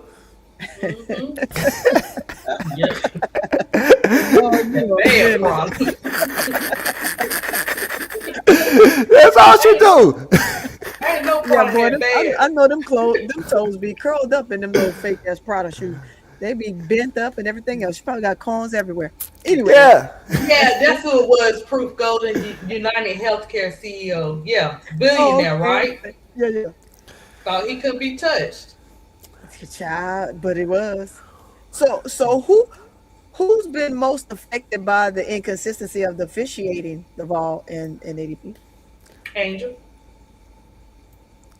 And it's true, Angel. I've As seen long as seen it's other players, get things going on, but Angel, 100%, because they're threatened by a remarkable queen, a beautiful black queen. They're threatened by that. Now this is where it plays in right there, because she got it all. She's not an inbox person.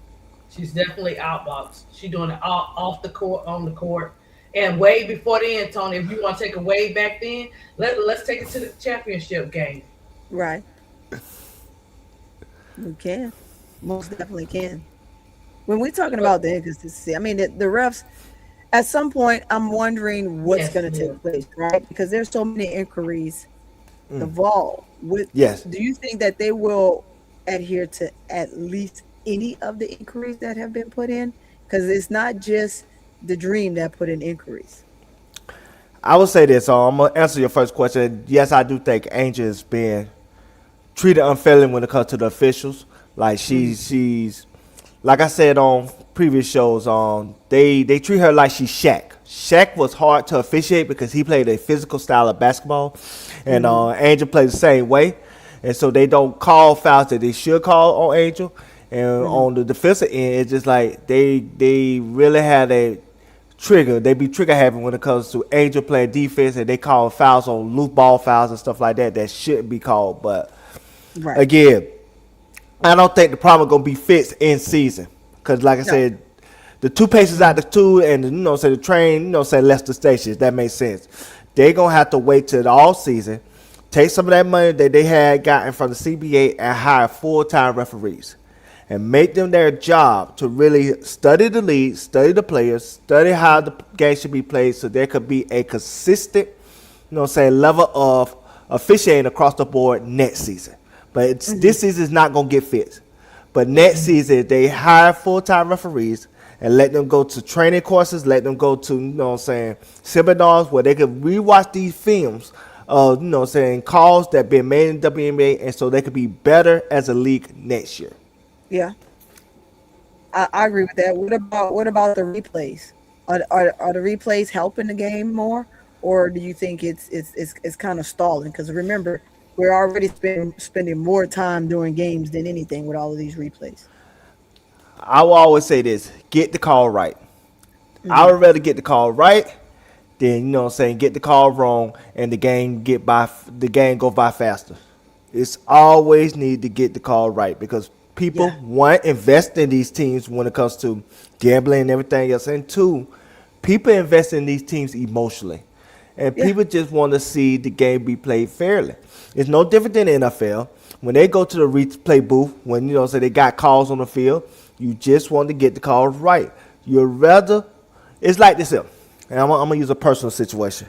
When I buy laundry detergent, I buy Tide. Now Tide $25. Shit, that's your eye. God, I'm like, goddamn Tide. You know what I'm saying? Game be like $10, you know what I'm saying? You got your Ultra that be $5, you know what I'm saying? Then you got you get water down stuff that $2-3, you know what I'm saying? But Tide be $25. But when you buy Tide, you know you're gonna get the top of the line quality product. You know your clothes gonna be clean, you know stains gonna be out, you know you're gonna have clothes that smell good, and you know what I'm saying, they gonna feel good when you put them back on and not gonna be all frizzy and feeling like you a cat scratching you. And so if you're gonna pay higher price for a product, make sure the product is right. And that's the same thing with the WNBA officiating. You know what I'm saying? I would rather them go to the booth and make sure the call is correct than not go to the booth and the call don't be correct, and that will be the focus on said game. Especially when gambling stipulations is, a part of, if a game is, treated fairly when it comes to how it's officiated. That's all I say when it comes to the officiating part of the game. All right. I totally agree. I totally 100% agree. I just think that extending the game as long as you are, like you said, when it comes to different things and gambling being one of them, I just think you're just prolonging. And it frustrates everybody. It frustrates the players. Some of them are already extremely tired, and you're spending more time than none. Constantly reviewing. I think that certain things should be reviewed and at certain times of the game, not throughout the entire game. So that's my take on that. So if they can come up with a way that they do that at a particular time versus throughout the entire game, like that, I just think it would kind of speed it back up. So that's very good. That's very interesting. ADP, you got anything else? That pretty much summed it up. It goes back to you did a good flow, Tony, because it's ended with the league's biggest problem, and that's what it is. Yeah, it's more to it. It's not just the players; it's the league. The league is in charge of all this, and they're allowing it to happen. Well, I mean, we'll see. We'll see what happens moving forward. This situation. Caitlin Clark comes back and play, whatever she does. I don't know. I just know that I'm just Somebody on said she social out, media right now. For the next game. Is she out for game number 2? Is she gonna be out for game number 3? Whichever, however long she out, I don't care if she playing or she isn't. It don't make me know. Never mind. I think at the end of the day, and like I had to tell somebody else on Threads and Instagram. Stop saying that this caused that girl to not play. That girl went and put up a shot, and she fell wrong, and she picked her back during that time, and that was long before this crap. She got up from this so-called flagrant foul and kept playing the game. And then she took a wild shot, hurt her back, went to the bench, and was benched, and she left the game. So that has nothing to do with her injury. So I wish people stop that bullshit. So Tony, I sent you something in the player club if you want to react to the LaShawn McCoy and what he said about how fans should be behaving. I think it'd be very interesting for your audience to hear. I just when it comes to Caitlin Clark, she quit that game, and it wasn't about her back. Cause like I said, we showed it on our show, Cut the Ish. Shout out to Cut the Ish. You know, say we're doing good things over there. They we showed it that she was in the timeout. She was ready to go back in. You know what I'm saying? Stephanie White benched her because she had a turnover in that game where the other player, the white girl, the Caucasian girl, went and scored the basket, and she slowed up. She did not try to get back on defense. And Kelsey Mitchell threw her hands up. And so, of course, Stephanie White said, you out, you know what I'm saying, Raven Johnson, you in. And I guess she felt disrespected, so she just walked off. Yeah. She just 'Cause walked I off. think She would've quit. Finished that game. Yes, Yeah, she would have think she would've finished. the game. She wanted to go back in. She was ready to go back in. We showed the footage. She was ready to go back in, and she did not want to be taken out. When Stephanie White took her out, she said, "Fuck this, I'm out of here." You know what I'm saying? Send my check. Give me my check on the 1st and 15th. You tripping? That's what she told Stephanie White. And so once that happened, now she got this injury excuse because, like I said, she want to play the victim complex again. She want to play victim again because that what works for her brand. That what works for her dollar. That will get her dollars. You know what I'm saying? That's why she don't tell people who she vote for. You know, we all believe she's Democrat, but she won't say it out loud because she know what her fan base is. So, you know what I'm saying? She's doing things for her fan base, and that's why she is not a true person. She is not a genuine person. She's a person that's being controlled. She being controlled. She's on brand. She's not somebody that authentically her. That's not who she is. She always do what's best for her brand instead of what's best for Caitlin Clark. We don't know who Caitlin Clark really is in life, to be honest with you. No, she's doing so many of the things we don't know who she is. We have earthly no idea who she is. And we probably won't find out till she's late in her career and she already got all the money that she felt like she got. And you know what I'm saying? At that point, you know what I'm saying? Yeah, it's FU money. It's, you know what I'm saying? That's when you get to the point where it's like FU money. Think about the old people. Old people because she out of shit for no reason. Because at that point, shit, they got their retirement. They got their retirement and their social security check. What you say? Yeah, so at that point, she like, hey, the old people tell you shut the hell up and die. You know what I'm saying? That's how they feel about you. Because like I said, at that point, they did everything they wanted to do. They don't have to be controlled by their finances anymore. And so. All right, here we go. Let's play a chat. The W at this junction in time would be better without Caitlin Clark because she is a bigger distraction than she is an additive. Caitlin Clark has got the WNBA over the necessary threshold they needed. Now people are watching. Now we realize, oh, there's talent in the W. Talent that's actually even greater than Caitlin Clark. And I'm not just talking about bigs like Asia. I'm talking about the Olivia Miles. I'm talking about the Paige Beckers. Hell, I'm talking about the Kelsey Mitchells. Caitlin got the necessary eyes there. But now that the eyes are there, we don't necessarily need her anymore. The W at this junction in time would be better without Caitlin Clark because she is a bigger distraction than she is an additive. Caitlin Clark has got the WNBA over the necessary threshold they needed. Now people are watching. Now we realize, oh, there's talent in the W. Talent that's actually even greater than Caitlin Clark. And I'm not just talking about bigs like Asia. I'm talking about the Olivia Miles. I'm talking about the Paige Beckers. Hell, I'm talking about the Kelsey Mitchells. Caitlin got the necessary eyes there. But now that the eyes are there, we don't necessarily need her anymore. I would presume so. I'll presume so. I think so. I guess before I get into it, what are your thoughts on that, Duval? You think that that's necessary? Oh, you think what's necessary? That the league doesn't need her anymore. You know, I had this. I would say she still is an asset. They can still grow the league, but I just don't think the victor concept of her is not needed anymore. I think at some point she just needs to play her game, be who she is, and let people accept that. You know what I'm saying? She really confident in people choosing to follow her as the face of the league because of her and who she is as a person. Show that. Don't be a victim.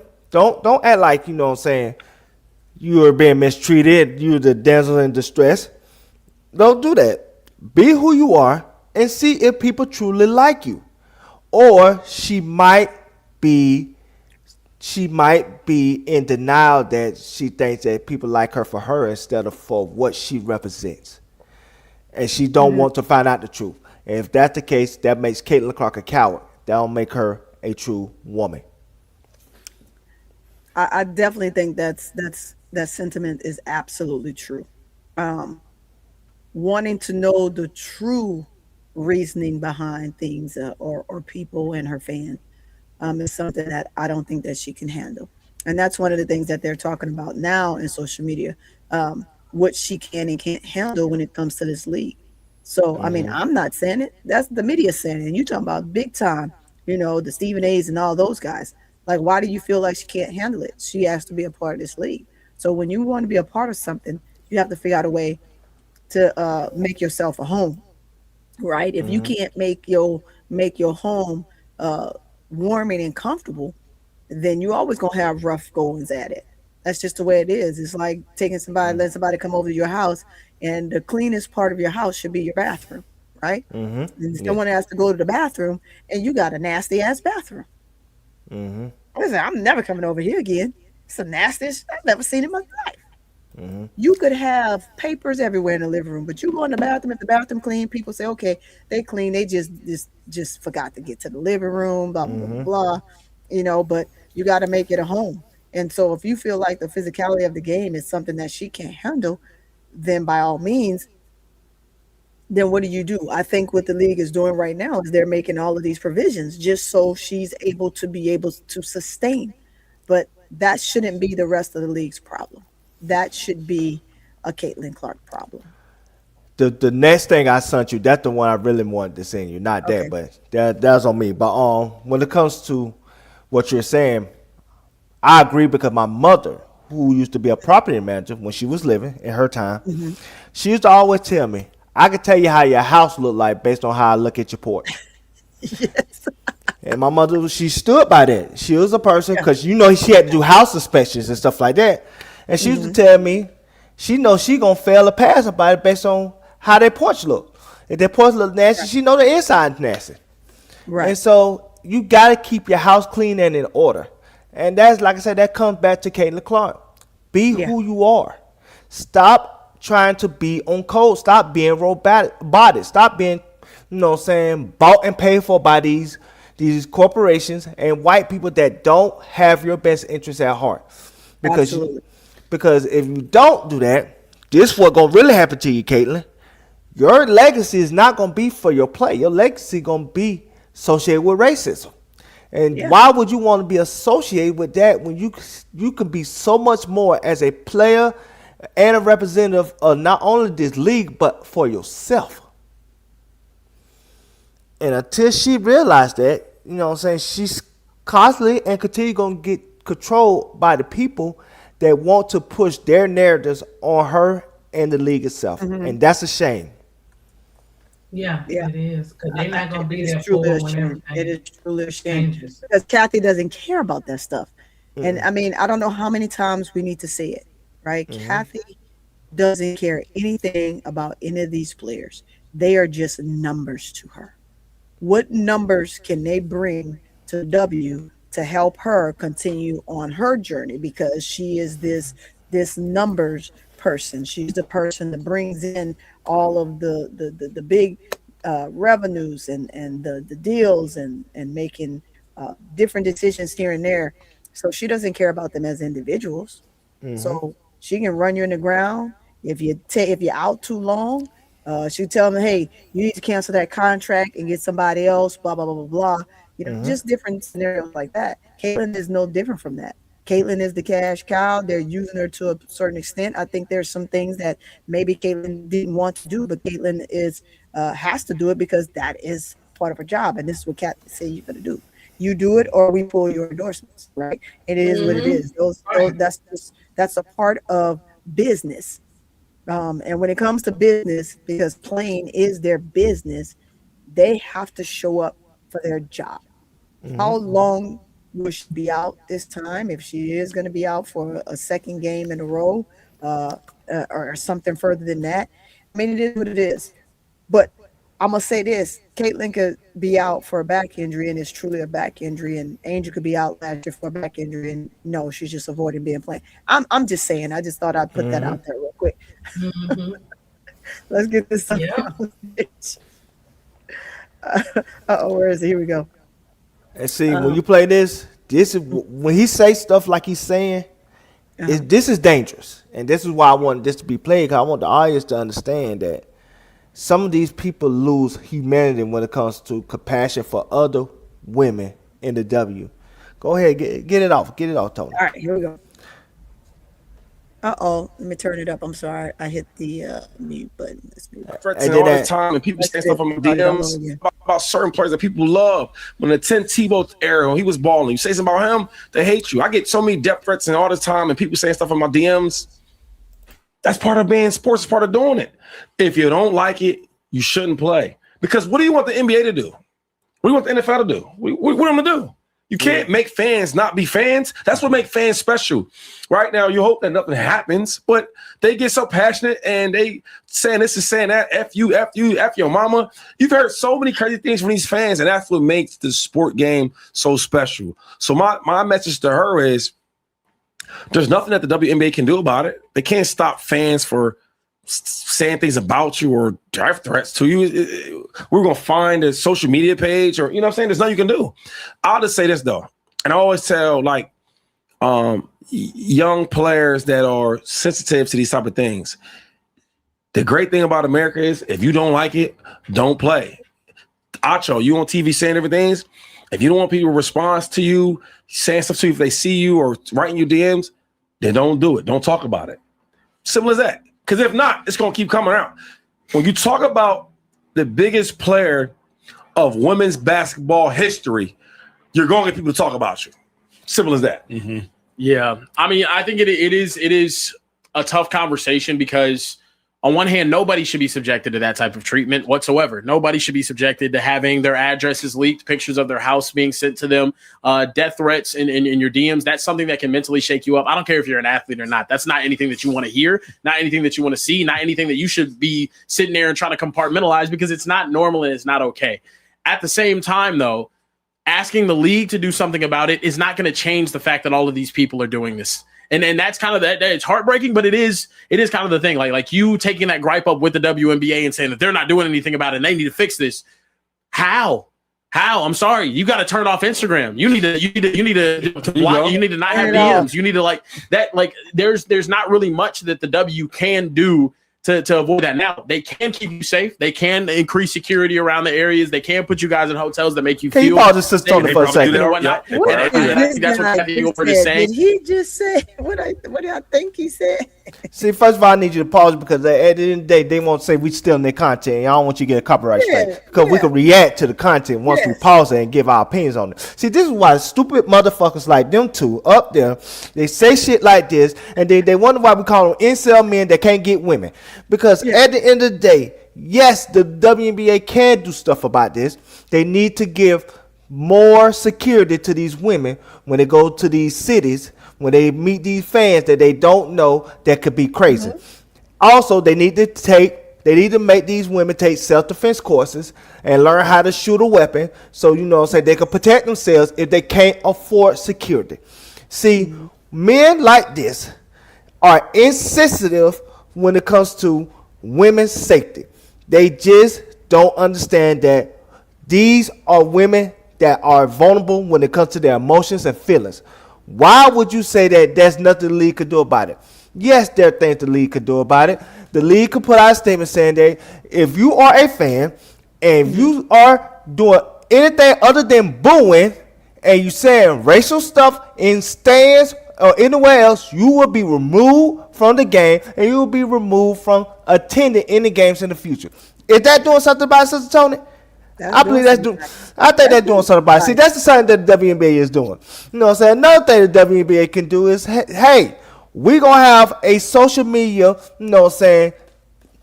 expert on our end, and we catch fans saying racial stuff to other players, we will have them investigated. That's something they can do about it as well. See, what y'all don't understand, and I'm talking to men up there, is they just don't understand that bullying from these parasocial men on the defense of this Caucasian woman can make people unalive themselves. And that's what they don't understand. People are human. They cannot put on headphones while they're playing in the game. I've been saying that, Duval. I've been saying that about our players. Go ahead. They won't say they cannot put on headphones during the game. And yes, they do have to check their social media because, like I said again, they have to build their brand and make that dollars. They're not making enough money where they could just stay off social media and still get paid. Right. So you tell them not to do their job and not to maximize their dollars. So, you know what I'm saying? So they can avoid parasocial fans like the ones y'all promoting. Right. To say racial and ignorant stuff to these women based on what? Their personal feelings about a woman they probably would never meet in their life. That's stupidity. But let's keep playing because, you know what I'm saying, we're going to hear more for the stupidity when it comes to this segment. Dumbass. They're dumbasses. Here we go. in the statement, but I just think there's a lot of like, well, they need to like, bro, they can't control what is being sent to you, and that's unfortunately the world that we live in, where everyone is online, everyone's just so, and then there's so many people who are just behind faceless, nameless accounts who want to send things from private accounts and have no repercussions for their actions because that's what social media and the internet allows you to do. I don't pause that again because this is where he's wrong, right? Because it is known that all CC negative comments are being removed by the league.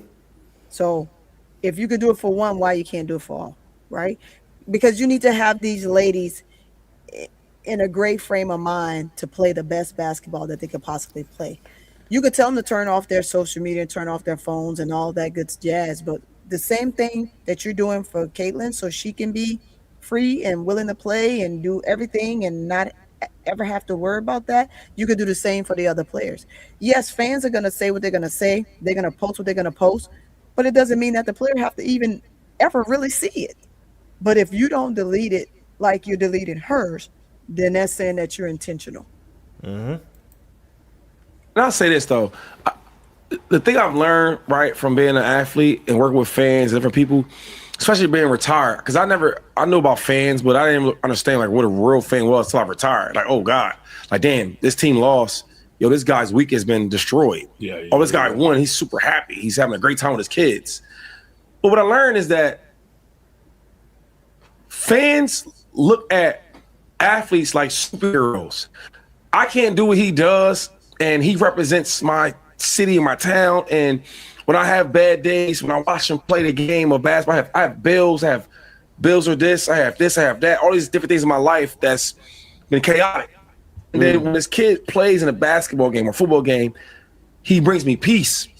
And I start seeing that fans look at the athletes like heroes. And then when you take a shot at my hero, right, I want to defend him. I want to defend him mad. Now, a lot of these fans will never get to see Alyssa Thomas. Correct. A lot of these fans never get to see Tom Brady. A lot of these fans won't get to see LaShawn McCoy. But on a serious note, so only I can lash out at them, these superheroes, if I death threats or I say something bad about them. Bro, I look at LeBron James, man. That's why I love LeBron so much. He's a great player, of course, but he's such a great role model because he's been through it all. When he decided to go to Miami from Cleveland, everybody and mama hated him. And I was saying so many crazy things. I'm like, yo, all he did is went to another team. Do you think it was a sucker move? That's what you feel like. Cool. But you don't want to take his life for it. But what I learned is that he's a super. Hey, but didn't they though? They burned up man jerseys, tagged his house, just all kind of stuff, and didn't want him to come back in the city. So we're moving right along. That does happen. Yeah. And again, if he was there, they probably could have hurt him, right? I mean, they were that angry. And so you do have stuff like that happening.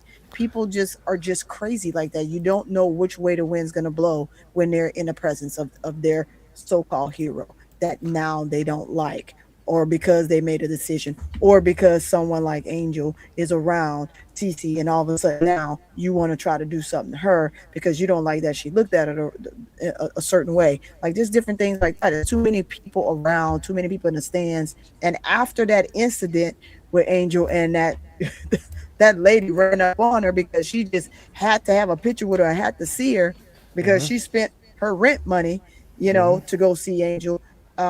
You can't do that stuff. I mean, what if she would have had a shank or something, right? I mean, yeah, I'm talking prison yard type of stuff, but what if she had something on her and would have did something to Angel? Then what would we be saying? Would the fans of CC be saying, oh, that's good for her? Oh, well, good. That's one less person we got to worry about. Like, are those the words that they use? Or what are they saying? Oh, like, did we really truly cause this? Yes, fucking Portnard, you did, you piece of dumb shit. Okay, let's keep going. Superhero. and somebody that loved him, he probably hurt his heart. Yeah. So all I'm saying is, if you want to do something to Caitlin Clark, I don't say it's an accident, but whatever, it's sports. It gets physical. I'm cool with that. You're gonna have people that's like, you know what? I gotta defend my idol. I want to actually, one second before we move on, I want to continue this conversation. The question that was asked at the very beginning about it being Caitlin Clark's fans, I don't think that's actually fair to her, and I wanted to say that as well. I don't think Caitlin Clark, as a player, as what she says, cultivates a culture that results in her fan base going then and saying racist remarks. Is he deaf, dumb, or blind, Duvall? He's all three, and I'm gonna tell you why this dumbass is all three. First of all, it is Caitlin Clark's fault. When you exactly, it's just I'm gonna give you a true example.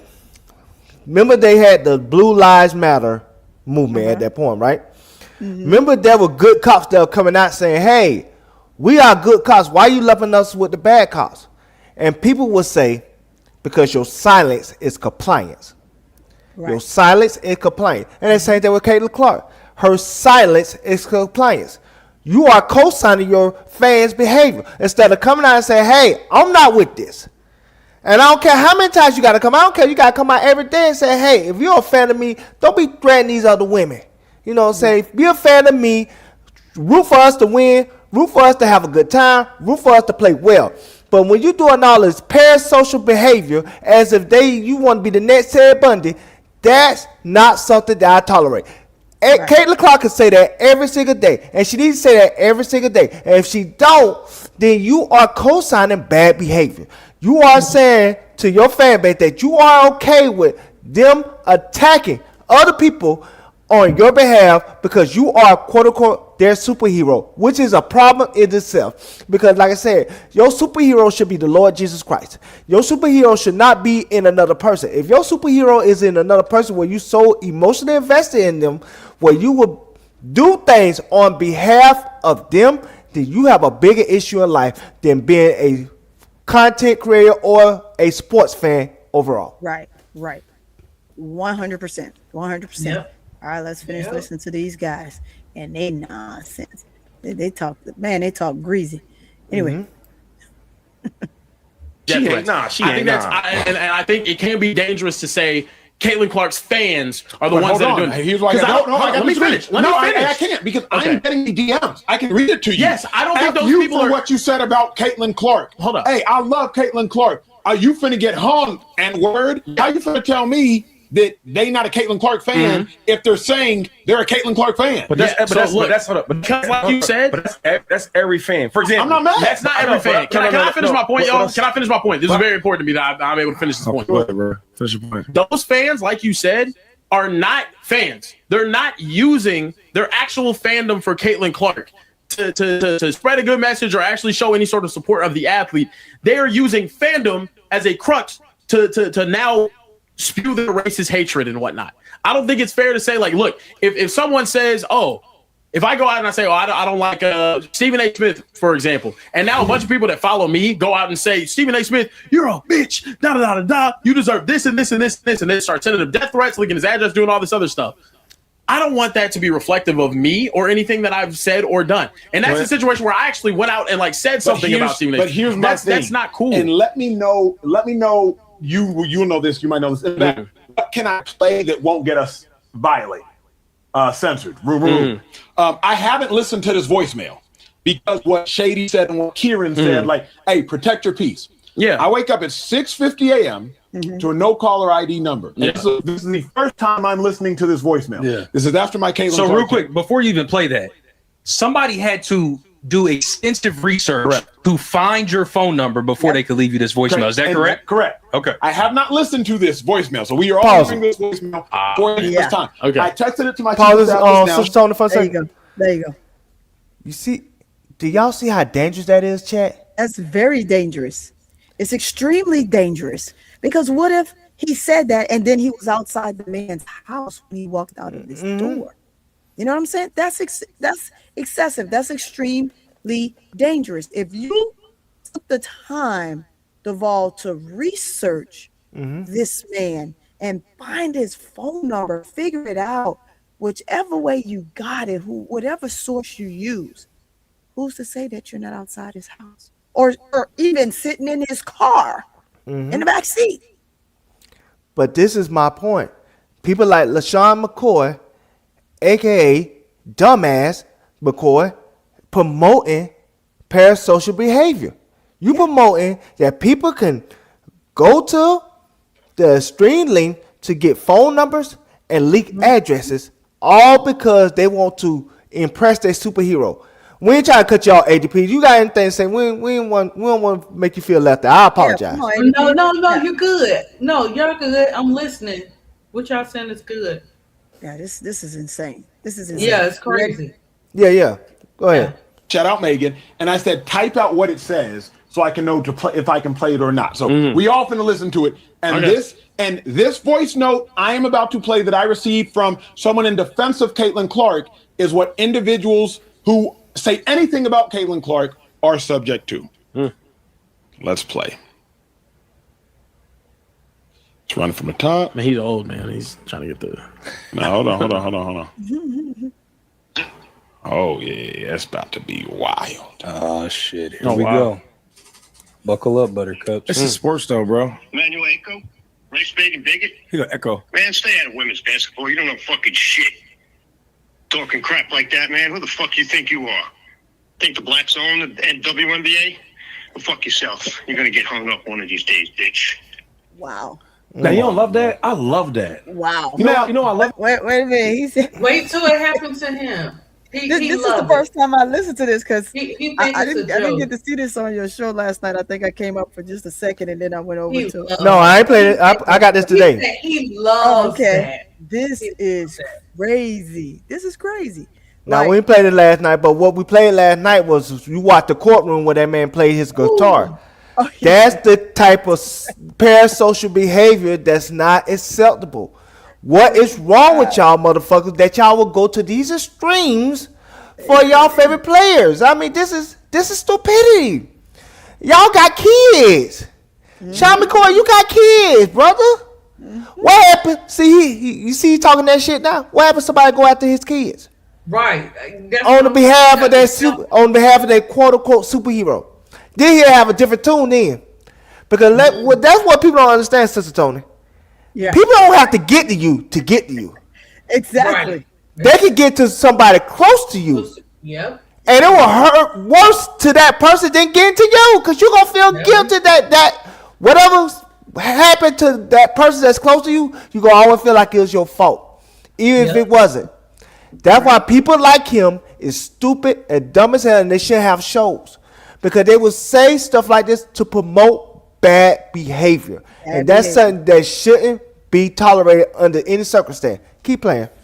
Yeah, that's also, just to bring a point before I start, that brings a point to Ryan Clark. Remember what happened to him. They got to his child. They got to his daughter, right? He said what he said in defense of Angel based on what was said. And basically told old boy he was just a biggie bitch, pretty much, right? And here we go, right? Oh, now it becomes a cry because my wife and my kids are being under scrutiny now, and then it turns to Ryan, and Ryan's kids now become a problem because they find out that they're biracial as well. Let me speak on real quick what you were just talking about, because I'm gonna get context of what you're saying. Ryan Clark was speaking to Robert Griffin III about his wife nodding at his bad behavior. And Ryan Clark, not Ryan Clark, but RG3 fans went and dug up his daughter that wasn't in the spotlight, that wasn't somebody that he had promoted based on his own personal reasons, and now she had to be public as a biracial child. So they could prove, quote unquote, Ryan Clark hypocrisy. But like I said, now that woman, his daughter, was an innocent bystander that was just trying to live her life, my own business, and now she's in the spotlight, and now she got to go to school and be asked questions about her dad that she didn't want to be promoted or mentioned. She just wanted to live her life peacefully. And that's what we have to deal with when it comes to these parasocial behavior from these, fans that call themselves defending their favorite players. Keep playing. Absolutely. Because now you showing that. Now I got stuff from people all the time. When I was playing, where I'm talking about A-Rod, I'm talking about different players. I get it all the time. But I'm used to being an athlete. I'm used to it. So my thing is, it's not a Caitlin Clark issue. I'm not saying finding ways to. Here's what I'm saying. There has to drop. I don't care because he ain't finna pull up on me. Right. So I'm not tripping. Right. But you're not gonna do that. Of course not. These have been intimidation tactics used by individuals that sound like him towards individuals that look like us for the course of time. Shady, the end was, you better shut the F up. You're going to get hung one of these days. Okay. So again, you're talking to your boy. I don't care. He ain't finna do nothing to me. But at the end of the day, you can't ignore. That's sports. You gotta ignore. That's sports. No, I'm not saying. I'm saying what you can't ignore is you can't ignore the psychological impact that has on a human being. Shout out to your mental toughness. You go to therapy. You do all of these things. But I don't think individuals are meant to hear, "I'm finna hang you, boy." I mean, but like, okay, for example, right? I had a teammate, Riley Cooper. He said, I want to kick all your niggers' asses. He said that, right? He was at a Kenny Chesney concert. Kenny said, yeah, right? And there's not a lot of black people at them events. But the black guy was a security guard. He was so mad, I want to get underneath his skin. Now, do I think Riley Cooper's racist? I don't. People might not like that. I don't think so. I've been around him. Bro, really?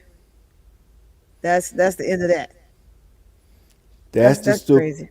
That's the stupidity. That's the stupidity that he's promoting. That's crazy. He basically telling you that stuff like this is okay, and it's not. It is not okay. It is not okay. And yeah, although he's saying, well, I know he's not gonna pull up on me. You don't know that. Confident that, You don't know that. Billionaire didn't know that. Did the billionaire know that? People are crazy these days, right? ADP and the ball, they will show up. Yes. You don't know when they coming, where they coming. Your head gotta always be on the swivel. You always gotta be intangible about everything you're doing, sitting in the restaurant, all these different things. It can happen at any moment. Somebody can spot you. Oh yeah, that's that clown. That was that clown that said such about CC. I see him in a restaurant. I'm going to get him. Crazy stuff. And it can turn sideways. Your kid. You got money, Sister Tony. Yep, let's get it. Hey. Ooh, we like the dollar bill show.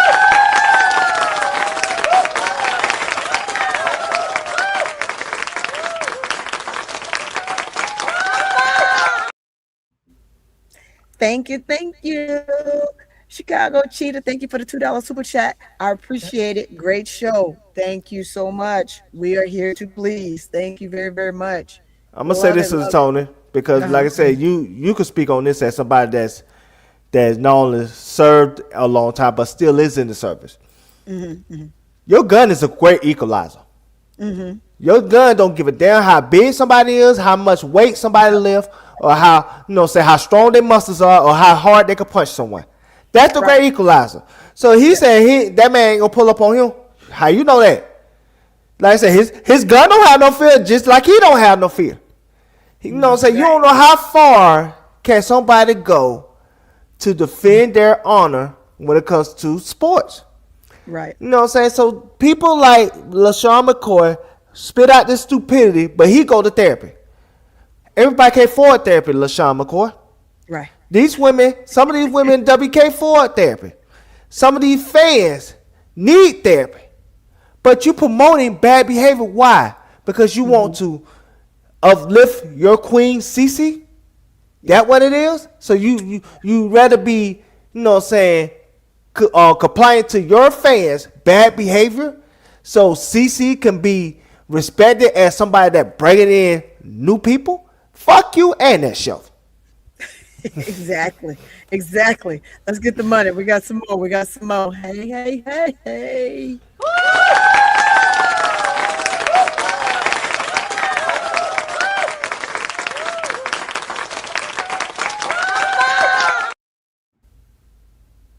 Chicago Cheetah once again with another $2 super chat. What she said. Be sure to hit that like button and share. Be sure to hit the like and share.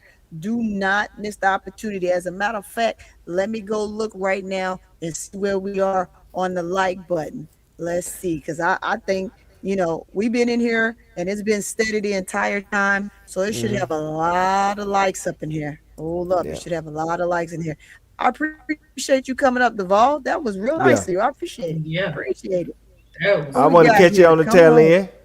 That's crazy. Yeah, it's definitely good. Hey, y'all doing pretty good on them likes, man. I like that. But guess what? We still got about a good 20 more likes to go. Hit the like button. Hit the Also, like button. tell your people to once the show is over, they can also go to the show and find the hype button, which is like where them little dots at, and you can hype the video, which will get in the algorithm. That's the most important thing. Hype it, y'all. Hype it. Did you hear what Duvall said? Make sure you go back to the video at the end and hit those 3 buttons there, those little 3 dots, and hype up the video. I need you guys to hype up this video. This is a very good video. I gave you another good one on a pre-recorded and on Monday. Go hype them all up. Hit the hype button. I like it. Please, please, please. But yeah, this happens. This, like you said, my weapon is my keeper. Yeah. My weapon is my keeper. So it is what it is. Not everybody has that, right? Yes. And it's so easy to be able to get your license. Like you said, I agree with the ladies. Some of them may be afraid to even touch one, but at the same time, you go and you get the training anyway, right? You go and you get the training, so you always have it, and you also have your conceal just in case. And not saying that you'll ever use it, because remember, you use it, it can be a problem depending on how it's used, when it's used, is it in a crowd, like different things like that. So you have to be very, very careful when you're doing that all at the same time. But I think that having your conceal is definitely something that we need to have, especially in the way the world is today. I think every person should have they secure. But that's why, like, when people say, hey, he ain't gonna run up on me like Mayacho, as it because you lift weights, because you a former football player. Like I said, again, a gun is an equalizer. They don't give a damn about how many weights you lift. They can kill you just as fast as somebody that don't lift weights at all. That gun can overcome any type of power that you have from your physical standpoint.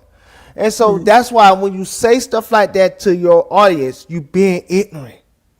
You telling your audience that, hey, you don't care if somebody run up on you. No, you should care, because it could be your last day and your family could miss you because of it. That's, you know what I'm saying? That's why you don't promote bad behavior like this. Instead of saying, hey, this is sports, no, promote, you know what I'm saying, women's safety, promote, you know what I'm saying, fans being, you know what I'm saying, professional people. Like I said, I'm not saying you can't boo, you can't yell, you can't tell players to shut the F up and all that. Cool, that part of the game. But when you talking about leaking addresses and running up on people and ruining their lives and, you know what I'm saying, and digging up kids and stuff like that, that's when your parasocial relationship with your said player is going too far, and you need to go look on your insurance card and see if you got free behavior therapist on the back of it, because some of them have it. You know what I'm saying? And you need to use it and allow your insurance to get billed for you going to therapy for free on their dime if it's on your insurance card. You know what I'm saying? Absolutely. Because, like I said, again, at that point, that means you need help. At that point, you need to talk to somebody, or you need to pray to Jesus. Either one, you know what I'm saying? You need something to, like I said, to make you a better human being. Because, like I said, going to the length to defend your favorite player is stupidity, is wrong, is childish, and most importantly, is dangerous. Very dangerous. Very, very dangerous. And you know, I'm gonna say this. I wish all of the players great safety. If they can all afford it, I think that they should put themselves in a position where, no, they're not a Asia Page or an Angel or Asia Wilson or Caitlin Clark, where they can, you know, just get protection, right? And Fudd using Page's protection. But anyway, you got money, Sister Tony? Oh, I got some more money. I got some more money. Where is it? Let me go here. There it goes. There it goes. Ooh wee. Yeah, I just think that if you can find ways to protect yourself, you should do that regardless.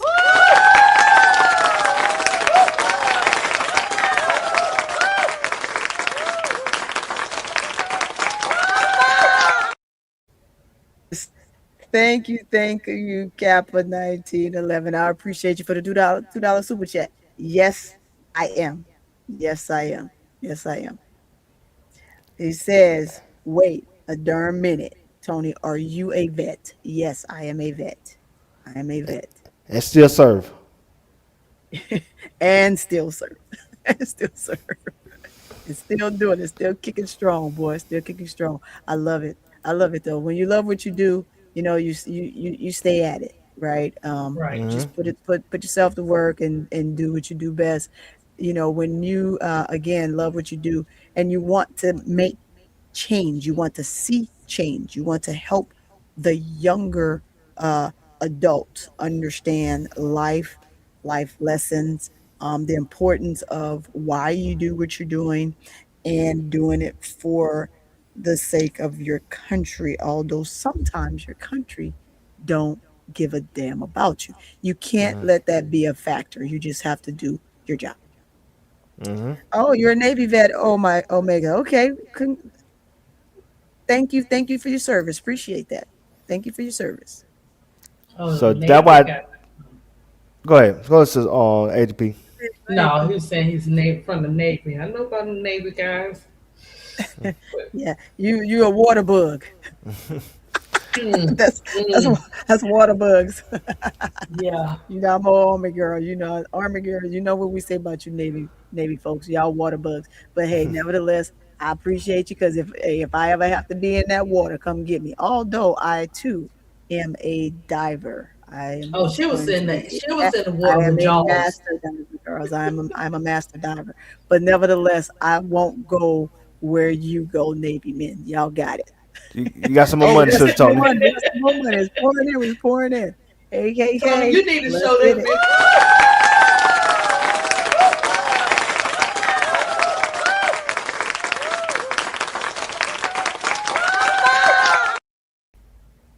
Yay! Thank you, Kappa. Ooh, $10 super chat. Boy, that girl growing. Thank you so much, Kappa. I appreciate it. King of the battle, follow me. That's right. Yes. Thank you so much for the $10 super chat. I appreciate it, man. We rolling. We are rolling the ball. I tell you, man, it's just such an honor to have you up here. The money usually roll in when I be on the platform. Ask Keisha. I need you to roll in some more of this so I can get some more dollars. That's all I'm saying. But it just. But the fact of the matter is, when it comes to this situation with the WNBA, they need to do a better job of protecting these women and providing safety for their peace. And if that means putting more stricter rules when it comes to social media behavior and or behavior that happens at the games, then they need to do so. Kathy Engelberg, stop taking the BC powder and being asleep. Wake your ass up and make some rules and make some changes. You know what I'm saying? And get other people involved that can help this league grow and become more of a professional league. Because like I said, this is what the moment, 2023, with my GOAT, Angel Reese. I see you up there. You know, so I salute you. My GOAT, Angel Reese, and Caitlin Clark, this is what the moment did. It took WNBA from a niche sport. Now it's big time. WNBA is big time now. Because let me tell you something. It's baseball that's happening, right? But WNBA is being talked about. Baseball's not being talked about right now. WNBA being talked about, and the NBA free agency. WNBA and NBA free agency. This is a big time sport now. So like I said, now you can't play by these, you know what I'm saying, I don't see nothing, I don't hear nothing. Now you got to act like a big time sport. So put things in place where these women could be protected and they could feel like they're at peace and they can feel like they're being treated fairly. You no longer is in the little engine that could. Now you on the big stage. So Kathy Engelberg, get your fucking ass up. Get somebody to help you. Make some rules. Make some changes. And protect these women. And so these women could be the best version of themselves. Because like I said, now your sport is on the main stage and you can't act like you're sleep anymore. Kathy Engelberg, Be a professional. Act like the commissioner that you're getting paid to be at this time. Right, correct. 100%. Because the things you have in 100%. place that they say they have to protect the players and for mental health, evidently it's not working. You need something better. You need to find better solutions to it. Absolutely. Absolutely. Well, we're gonna see. We definitely gonna see. We're definitely gonna see what her answer is moving forward, because now you're coming out and you're seeing that Alyssa Thomas is lying, that she did know, and that's a lie.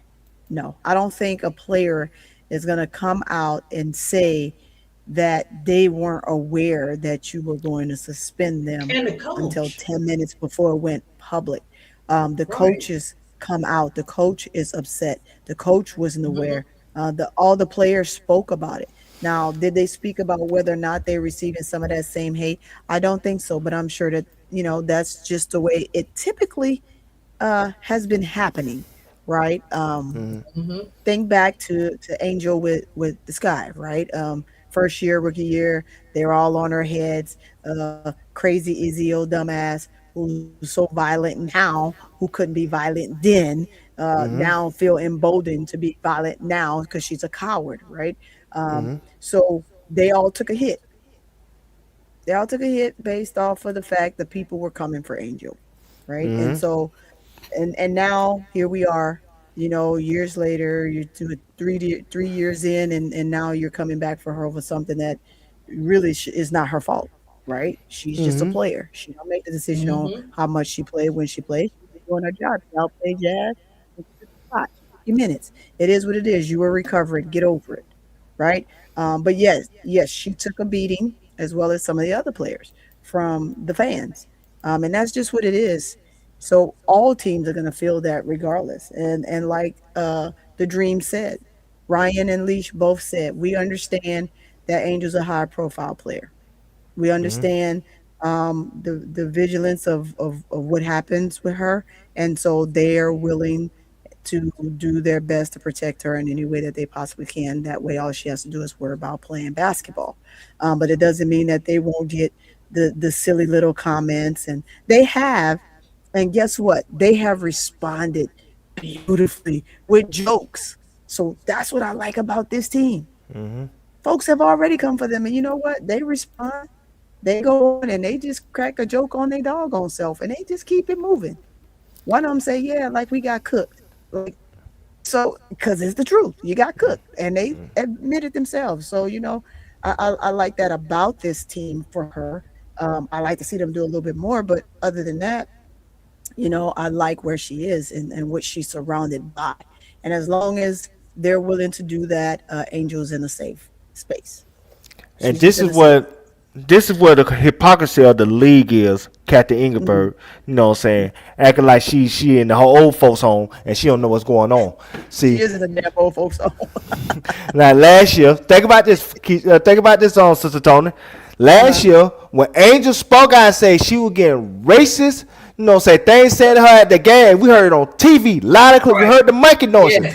The league came out the next day saying it happened. Even though we heard the shit, but Alyssa Thomas, saying get suspended for no reason, because she was just playing basketball like she normally play, and the league ain't say nothing for a few days till after that woman said, she was disrespected by Kathy Ingeberg and everything else. This is where Kathy Ingeberg got to be a better commissioner, and she got to take her job seriously. If not, please put somebody else in place that they can move this league forward. Because like I said, you can't at 1 minute when Angel said there were racist things that have been said in that arena because you wanted to protect that league and that team. You came out the next day and said it didn't happen, what was a lie. But then Alyssa Thomas go through what she going through, and y'all want to stay silent like y'all ain't know what happened, like y'all all went on vacation. That's bullshit. I don't like that. Stop treating these people this way. Be consistent with your ruling, and be out front when it comes to issues that's going on with your team and your league. Yep, I like it. You have to. Otherwise, you're gonna continue the same narrative, and it's just gonna get worse. And as it get worse, that spells your job, Kathy. That spells your job. She don't need to wait till somebody get really hurt. She thinks she's safe. She don't understand. She don't understand. You People working go to with the war about their NBA. children. Yeah, but when you working with the NBA, it's a cutthroat, and she should know Mhm. that. Her boss is NBA. She's cutthroat. She needs to get it together, or they will replace her. And They then when they will replace her, what she really don't understand is it's not about what you're doing now. It's about how you will be remembered once you remove yourself from your commissionership, if by force or by choice. See, legacy is everything. And you don't want your legacy to be that, hey, you presided over a league that got racist and allowed things to happen and that you did not have a control or handle on the situation. You don't want your legacy to be that. You want your legacy to be that, hey, you allowed this league to grow in a way that it could prosper and be on the big time stage where it could be safe and fun for everyone. And that's what Captain Eaglebird's ass need to understand. And that's why she need to get her ass up and do her job effectively. If not, put somebody in place that will take this job seriously. That's all I'm saying, Sister Tony. That's it. Absolutely. No lies told there. Nope. None. So, I mean, if she doesn't get it together, it is what it is. And the same go for just the entire situation. I mean, I said I would give it about a good, 5 years. The situation with Caitlyn and the way that they view her and how they're spending so much time and resources protecting and finding ways to make her shine and all these different things. As you do that, these players that are coming in that are young, and I'm gonna keep saying it, they're faster, they're better, they're more consistent, their defense is off the chain. So if you think by far that whatever defensive prowess that is happening against Caitlin Clark, I don't want nobody to defend her, all these different things, you're sadly mistaken. If her game doesn't look good now because she's not working on it, what makes you think it's going to get better by the time the rest of these ladies come in that will cook her over and over again? She will be well done, burnt on each side by the time they get done with her. And that's just the way it is. These girls are quick. They're more consistent. They are playmakers. They're defenders. Great. I mean, they're just going to be great guards. There's a lot of great guards coming in Duval. I mean, and you see it. You can attest to it. So the game is only going to get faster. And if Caitlyn can't keep up, that's not her team fault, and that's not the league fault. I think that she has she's a great talent. There's some things that she still has to work on. And if she works on those things, maybe she'll be able to hang in the midst of that. But if not, she's going to be left behind. She's going to be left behind the curve. It's going to be awful for her. And it ain't nothing that her fans can do to fix that. At all. I'm finna show you. I just sent you something in the player club just to show you that how they trying to protect Caitlyn and her legacy and what she's doing right now. Cause they just wrote an article about saying the All-Star game and who they think gonna be selected, and you gonna see the hypocrisy of how they put everybody else stuff up and then they protected her stuff. And this is stuff that we're talking about when it comes to this league. You know what I'm saying? Be consistent. All the freaking time. All the time, boy. They never change. They never change. Let's take this one down. Let's get this one. I think I saw one, where they talked about who they thought the top players should be earlier. I thought I saved that, but I did not. But however, we got this one, so this will work. And that's what, like I said again, they got to get this league together. They got to get on the same page and stop with the hypocrisy. You can't even see it again. Let's see. It looks kind of foggy there a little bit. They put everybody else stats, and then they just put her. They put low turnovers, 4.6 turnovers a game. Yeah, man, I wish that sucker was a little bit lighter. I wonder what this was on. Let's click on It's on ESPN. Yes, it's on ESPN All-Star Game. So the All-Star Game on the lineup that they chose. Let's see. So Did you do a? I think it was under the Olivia Miles post, but never mind. But Yeah, yeah. Just go to ESPN, go to WNBA, and the article's right there. Okay, ESPN NBA.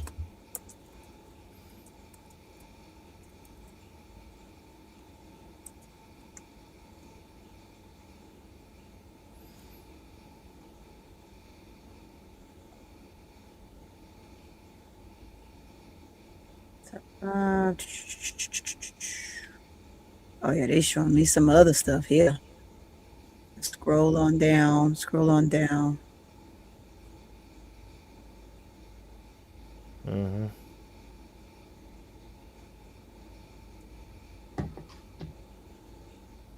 Yeah, I'm not. That's not hitting me. Let's see.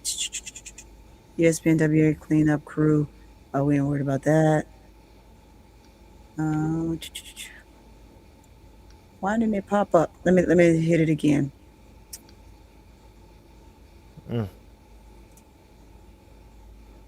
They just got so many of these little WNBA things up here. Or ESPN WNBA. Mm-hmm. Well, Kathy I just sent you. I sent you on the link part on the Player Club, so you should be able to get it that way. Go to it.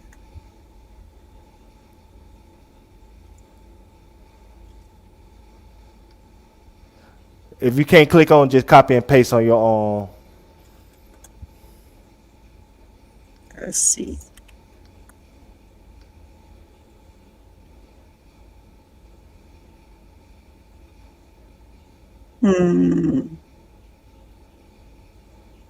Did it come up? I just came back up with the same thing. It came out with the same thing. Let me look at it one more time because it's not giving me. Let me see. The link itself. Let me copy. Let me copy and open in another window. Let's see. Let's see.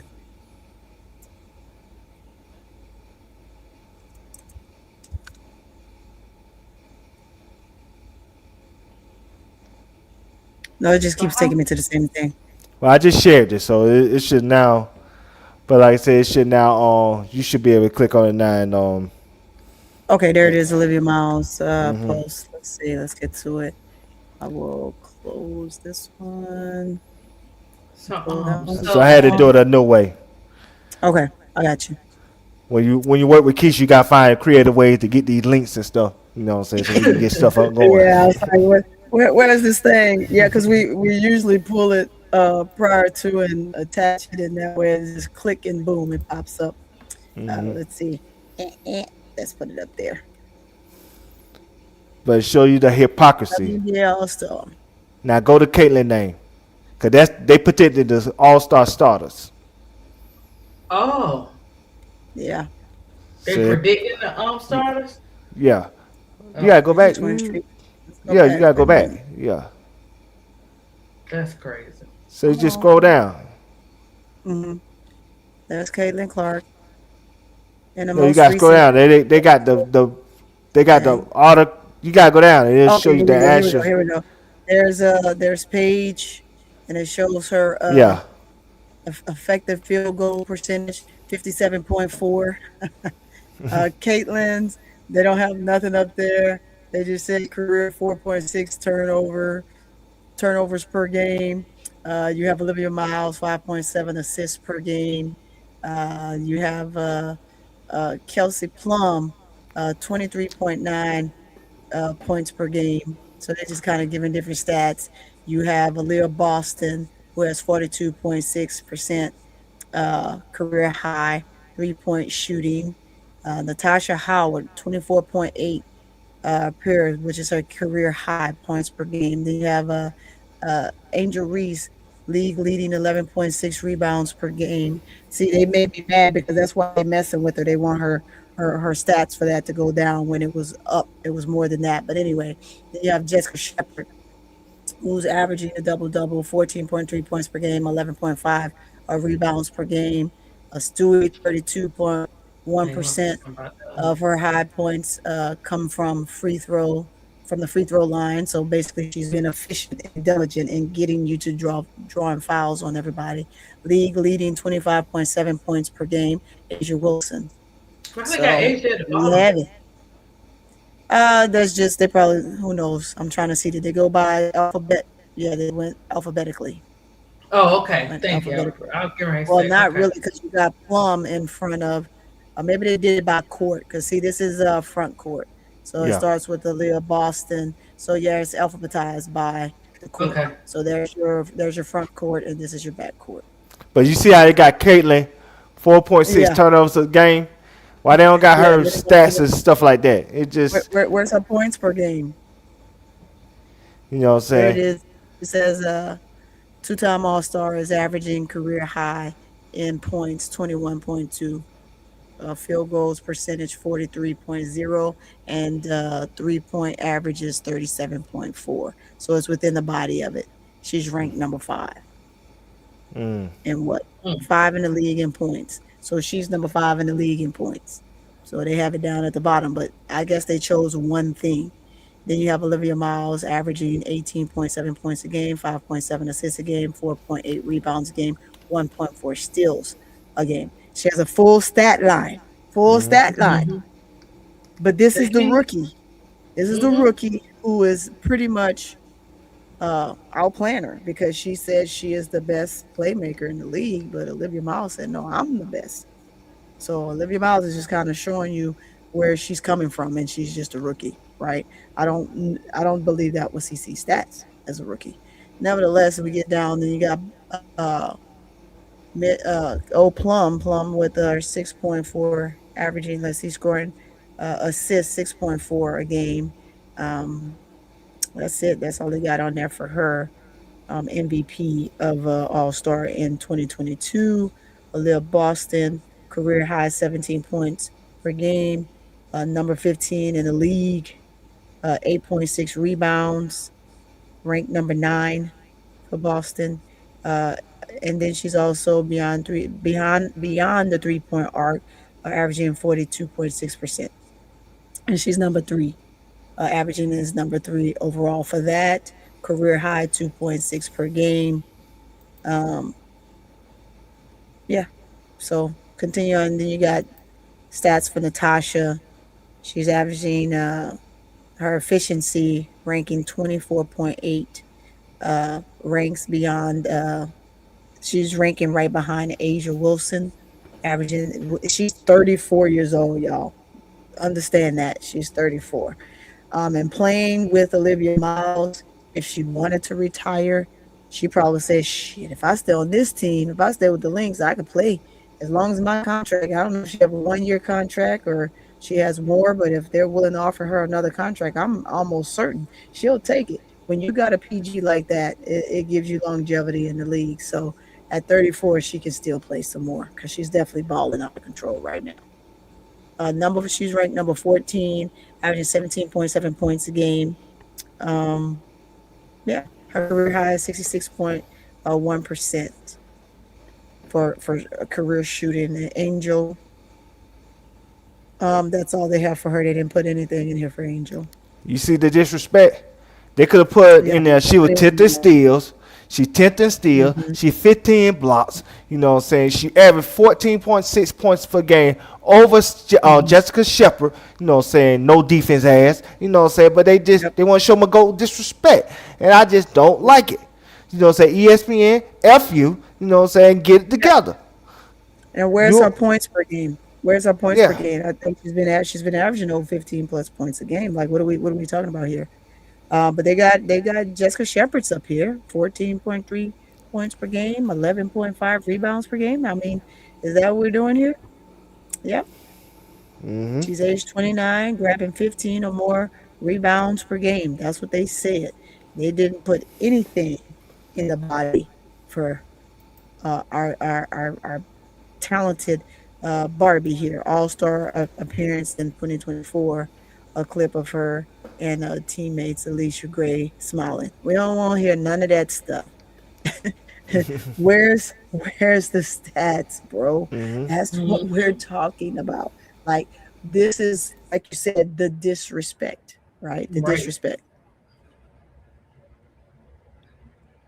Yeah. Then let's see, Brianna Stewart.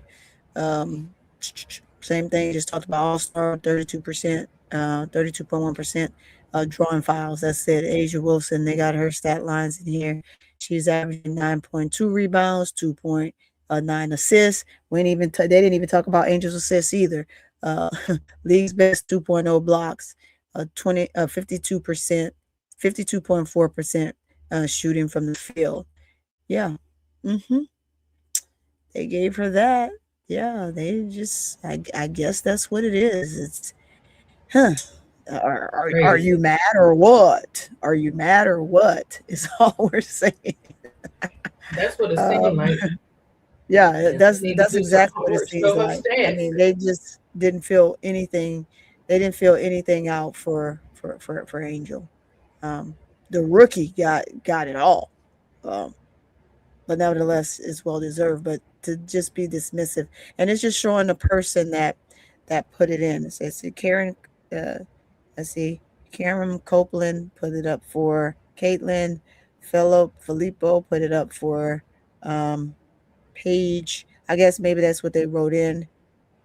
Kendra Andrews for Olivia Miles. Michael Velipo for Plum. Copeland again for Boston. Copeland again for Howard. Andrews for Angel. Velipo for Shepard. Filippo for Brianna. And Velipo for Asia. So, I guess old Andrew just didn't feel like writing too much, huh? Okay.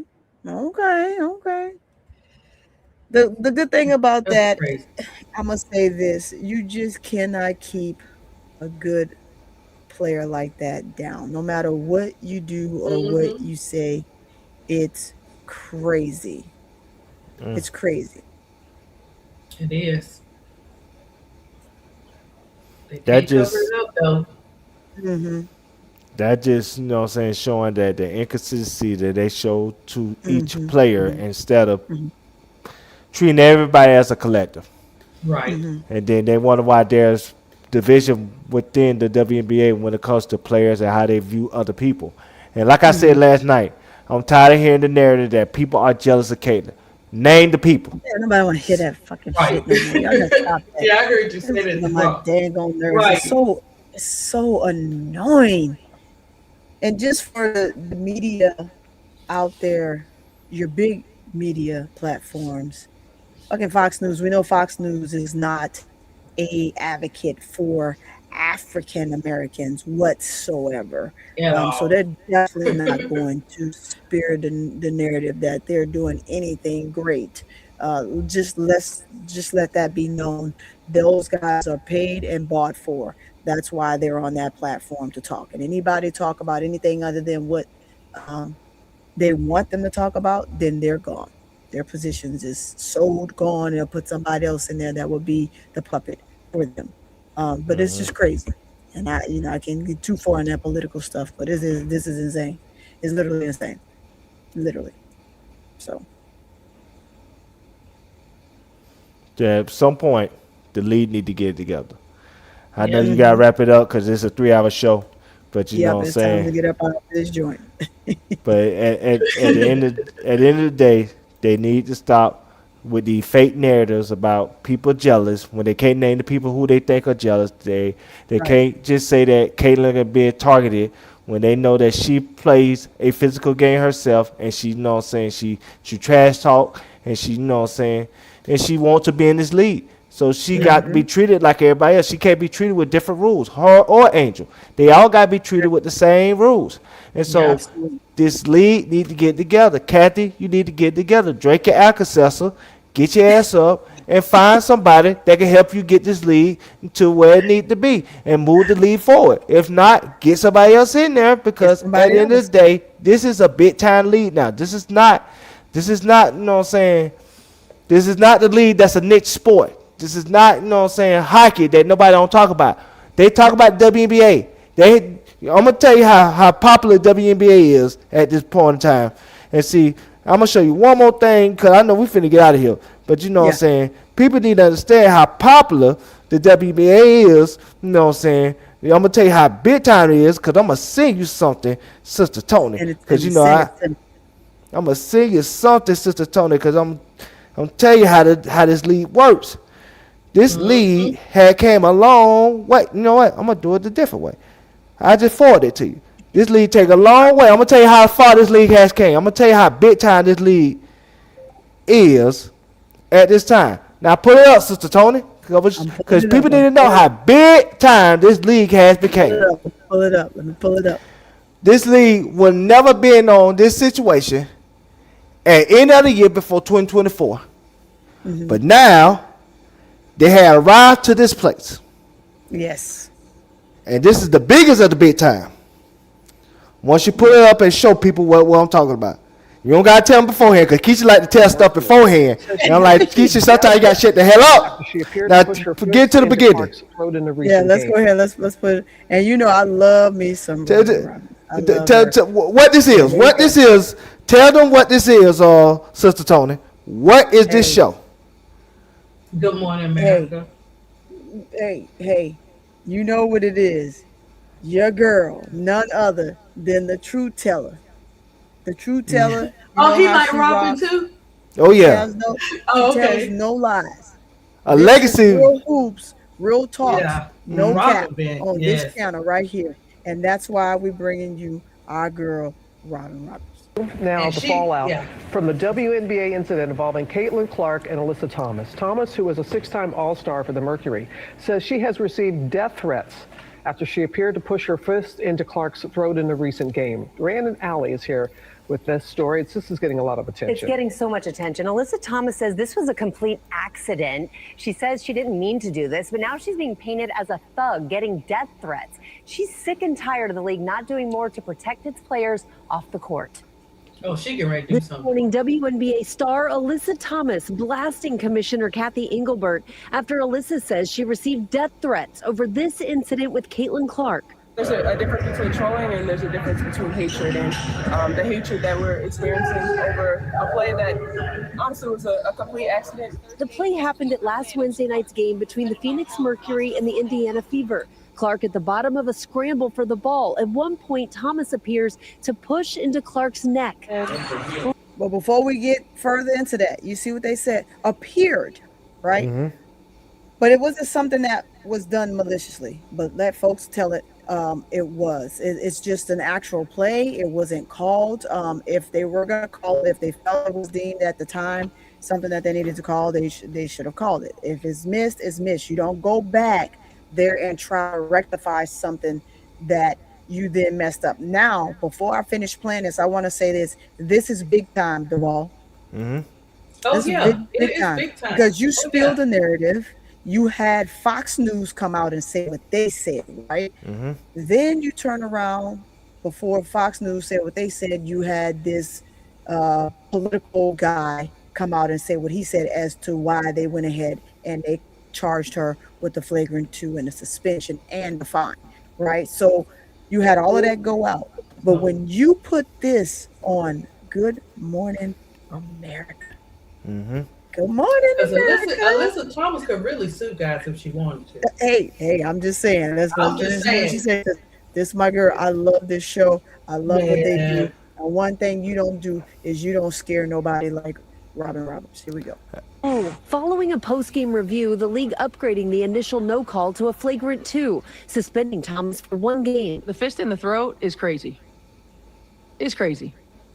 It's dangerous. Thomas says in the wake of the game, she and her family have been threatened and she's been called racial slurs, criticizing WNBA Commissioner Kathy Engelbert for not doing enough to protect players. We're so concerned about the safety on the court, but time and time again, we're having people threatening our lives. I'm sick and tired of it, and it's time for them to step up and have our backs. The WNBA saying they condemn all forms of hate, saying in a statement, the safety and well-being of everyone in our community is always the league's top priority, adding the league and security team have been in contact with the Phoenix Mercury organization and remain committed to protecting all players.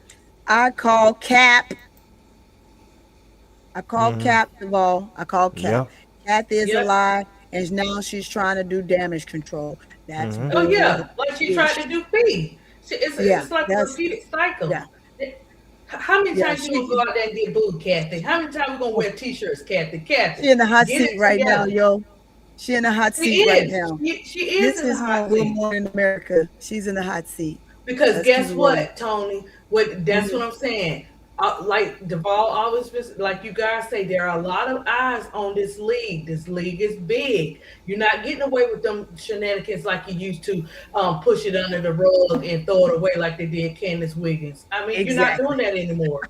They did Duvall, Candace Wiggins case. They didn't even check into it. They didn't research it or do nothing with her case. You know what they did? They got a group of popular players and let them talk. How would they know that girl's story? And if it wasn't nothing to it, then why not investigate it? So this time around, you're right, Duvall. It's bigger. The league is big.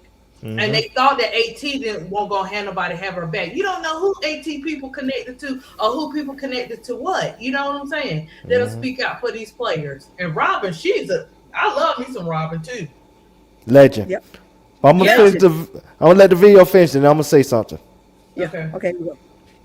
We did reach out to the Fever. We have not heard back, but the Fever will play the Mercury again July 9th. Whether you believe this was an accident or not, no one deserves that threat. Right. No one deserves the threats, but people want more from the commissioner. I mean, she's getting a lot of heat, and sometimes people say justifyingly so. With all that's going on with the league, with all the attention it's receiving, new eyeballs on it, have to have strong leadership at the top. Yeah, absolutely. Thanks, Rihanna. And she loves the sport. Robin loves basketball. basketball. Yeah, because she had the vets. Robin has had the vets on her show. It's not about Robin. Robin is a legend in both arenas. She's a legend in news arena where she is right now. She's a legend in the sports arena when she was at ESPN at the prime of ESPN when SportsCenter was the #1 show on the market. This is why I brought that clip to you, Sister Tony. See, this is why Keisha loves me, because I do research. I do a lot of it. She don't do none. I do all of it. I do all the research. You know what I'm saying? Keisha just get all the credit. I do all the research. That's why I can do it on the fly. I love my boss, but you know what I'm saying? I do all the research. But you know what I'm saying? She act like she Gladys Knight and on the Pips. Nah, it don't work like that. You know what I'm saying? You know what I'm saying? On Rick James, she Tina Marie. We are a tag team partnership. But anyway, to get back to this. This is why I say it's big time on ADP. This is why I say it's big time, Sister Tony. It is. Before 2024, the only time WNBA ever got on Good Morning America when they wore shorts during Black Lives Matter movement about 2020 after George Floyd. Other than that, they never got on Good Morning America. When you get on Good Morning America, that's the #1 show in America for a reason. And so when you get on that platform, that means your league is serious. So that means you need serious leadership. And so you can't hide behind shenanigans and think you're a niche sport. You're not a niche sport anymore, Kathy Engelberg. Wake your ass up, drink you some apple juice, drink some prune juice, so you can, you know what I'm saying, flush yourself out and make sure your kidneys work. But you need to act like a commissioner that needs to be in charge. We need somebody that's in charge that knows what they're doing. If they don't get somebody that's in charge that knows what they're doing, this league will not grow where it needs to be. This league is a big time league now. And so now you cannot just do things and sweep under the rug. Everybody watching, and not everybody gonna hold these people accountable. And that's what the league needs. That's why teams like Chicago Sky, when they got held accountable, they're ready to trade Angel so they won't get held accountable no more. But we will not allow the bullshit to slide. So at the end of the day, Kathy Engelberg, get on your goddamn job, make some changes, make some rules, get a committee together so we can get this league in a better place. Is online or is on flying? Oh, you are a. You cooking. And that's the truth. Real hoops, real talk, no cap. No cap. Here we go. We got some dollars here. Let's go on and listen, they said accidentally. Yeah, we all but just like Thomas said, right? Thomas said it's in the middle of the game. I'm not paying attention or did that intentionally. And sometimes you don't. You're just in the middle of a game. You don't even know half the stuff is happening throughout the game unless you're really being diligent. If you know exactly every single thing that you did when you touched this young lady, then you are paying way too much attention to her and not enough to the game and or your team to help your team win. That's all I'm gonna say on that. That's bull. That's bull crap. Let me go ahead and get the money. Let me get that money. Let me get the money.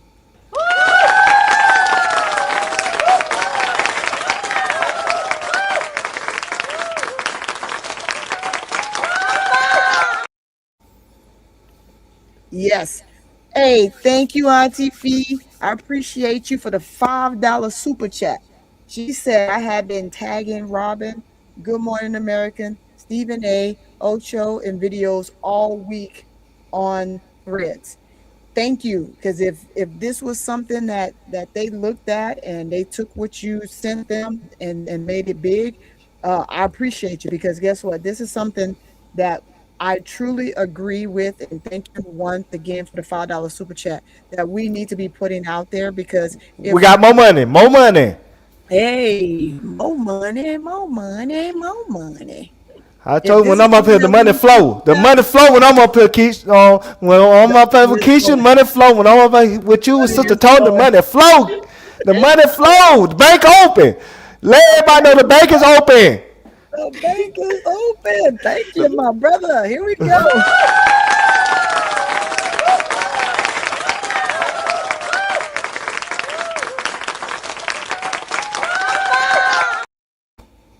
Hey, Auntie V, thank you for the $2 super chat. On top of the $5 super chat, I thank you so much. She said, I told them I want to see an update story soon. Thank you. Woo. Look, this is what it takes. It's a community, right? And in a community, things only happen within the community if you are putting forth the effort. Because guess what? I'm going to say this. Caitlin Clark's community has been very, very busy. They've been very busy. They've been very diligent, and they made sure that they let it pop off immediately, right? Right. As soon as it was said, as soon as, not even before Stephanie White went on the podium and Right, said before the something, right? game It was even already out there ended. before the game even Yeah. ended, right? And there's like, oh, well, she's hurt because of this play. No, she's hurt because of a jump shot she took, and she landed wrong, trying to do all the fake stuff. She landed wrong. I saw it. I wish I had it right now to show it to you. But absolutely, that's where she hurt her back, because she got up really slow. She grabbed her back. She was hurt. But after that play with Alyssa Thomas, she jumped right up and continued playing. So if we want to talk about when this happened, how it happened, you're going to have to do something a little bit different. So my point is that when it comes to everything that's happening, it gonna force changes. Yeah. When it get to the point where it's on Good Morning America and Fox News and stuff like that, it's going to force changes, because, like I said, all leagues are PR sensitive, and when it's a issue that's going on that getting on these type of shows, they don't want to be embarrassed. So they're gonna try to fix a little bit on the fly with the officiating, but they're really gonna do a good job on the officiating after the season, where they may need to make these officials full time, where you can spend year round knowing how to ref these women and get this game flowing in a good direction, so this game could be entertaining but efficient as well, not only for the players but the people that's officiating the games. That's all I'm saying. Yes, I love it. I love it. And look, Auntie Fee, I would even go as far as to saying, look, y'all need to interview Angel Reese. Y'all need to look at some of the files that she's been covered too. I mean, like the blatant stuff. Like it doesn't get any better than this. When you can send stuff to the platforms and go through things like this, it forces them to look at it, right? Now, whether they're going to talk about it or not is one thing or another, but at least it's out there. It gets out there. People start understanding. Then they start to look a little bit closely, right? Even if they don't take what you specifically sent out, now it becomes looked at. That, like you just said, Duval, it's the eyes on it. It's the public eye on it, and it's the way that the public eye is being put on. And again, it's on Good Morning America, which is the biggest. So something will be done, or else Kathy, I'm sure her head is already rolling this week, considering AT's conversation after that, right? As long as she's silent, as long as her team is silent, they can continue to spill the narrative that they're spilling. People can continue to go on social media and say the things that they're saying. Now it becomes extremely public because you allowed a public figure to, a political public figure to make a comment, and then you decided you wanted to charge her at this point, which I think is crazy, right? You should be doing your due diligence anyway.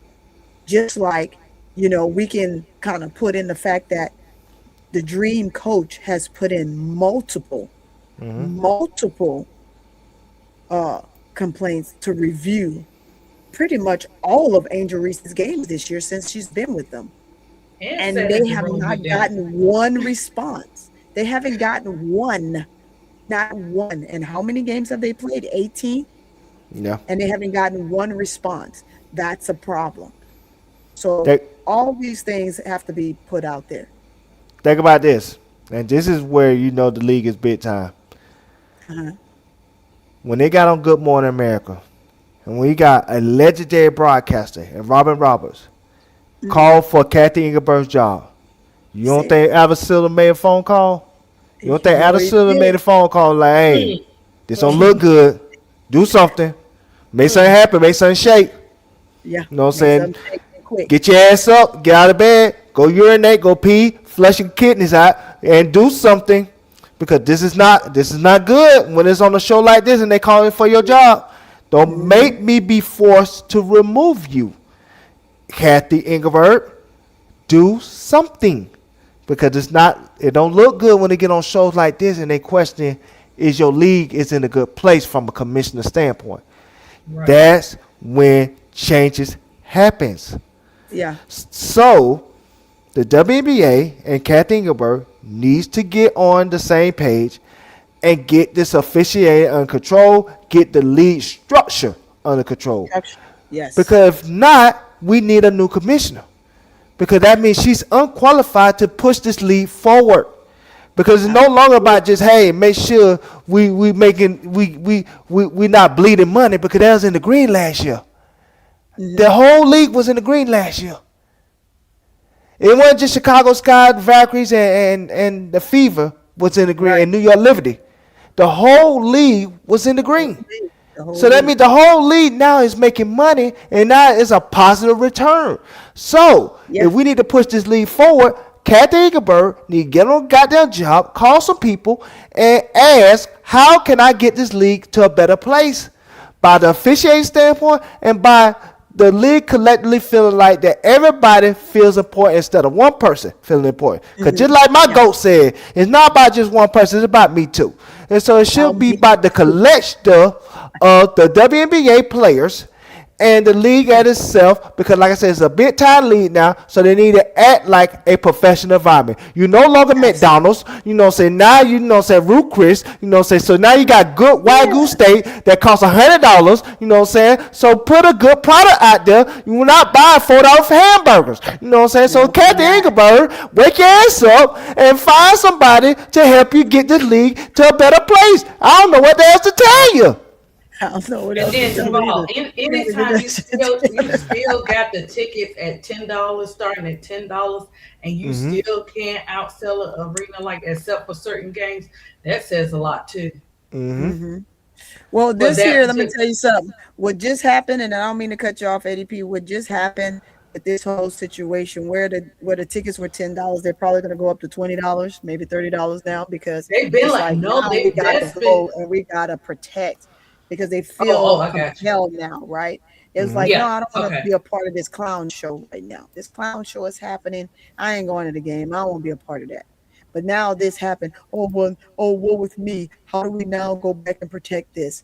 So I'm curious to see if they go up or if they start to fill the seats. Once they start to fill the seats again, and the sales go up, I think the prices will go up. It just depends. It depends on how they're swinging and selling this. And I agree with Duval. And yes, we are on here a little bit long, and we're going to get out of here after this. But I agree with Duval when Duval said, hey, like, there's the situation between Angel and Caitlin is now third, is dropped from number one, right? And so with the narrative slowly dying down and different situations like that, you're not going to see as much as you saw coming from Caitlin and her revenue and all that stuff when it comes to the box scores, and also dealing with monies and revenues for the organization and stuff like that. Simply because, like I said, change is coming.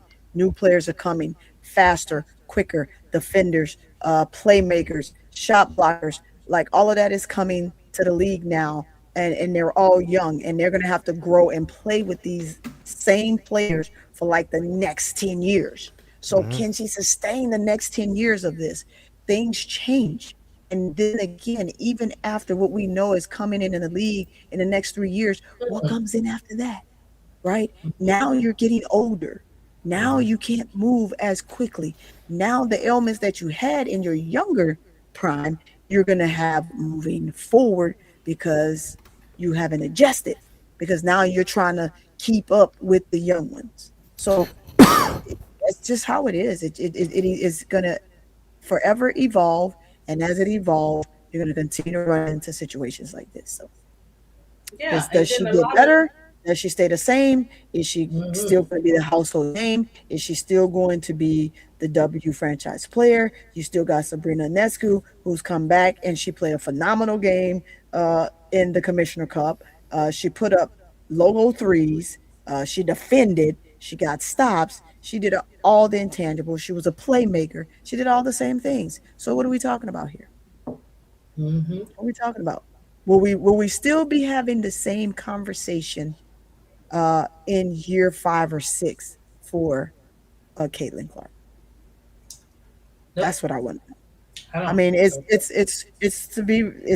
we shall see, right? Because the players are coming in, and as they come in, we will watch how the league is forever changing. It's forever evolving.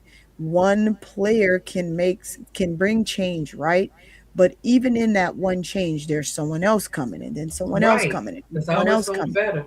So it's always going to be somebody else. Stewie is still her, but is Stewie still that girl that just run the entire league? No, Stewie is still that girl. She's still a part. She's still there. She's still the icon she is, and she still continues to bring eyes to where she is. But at the same time, now there's a new regime, and then a new regime, and then a new regime.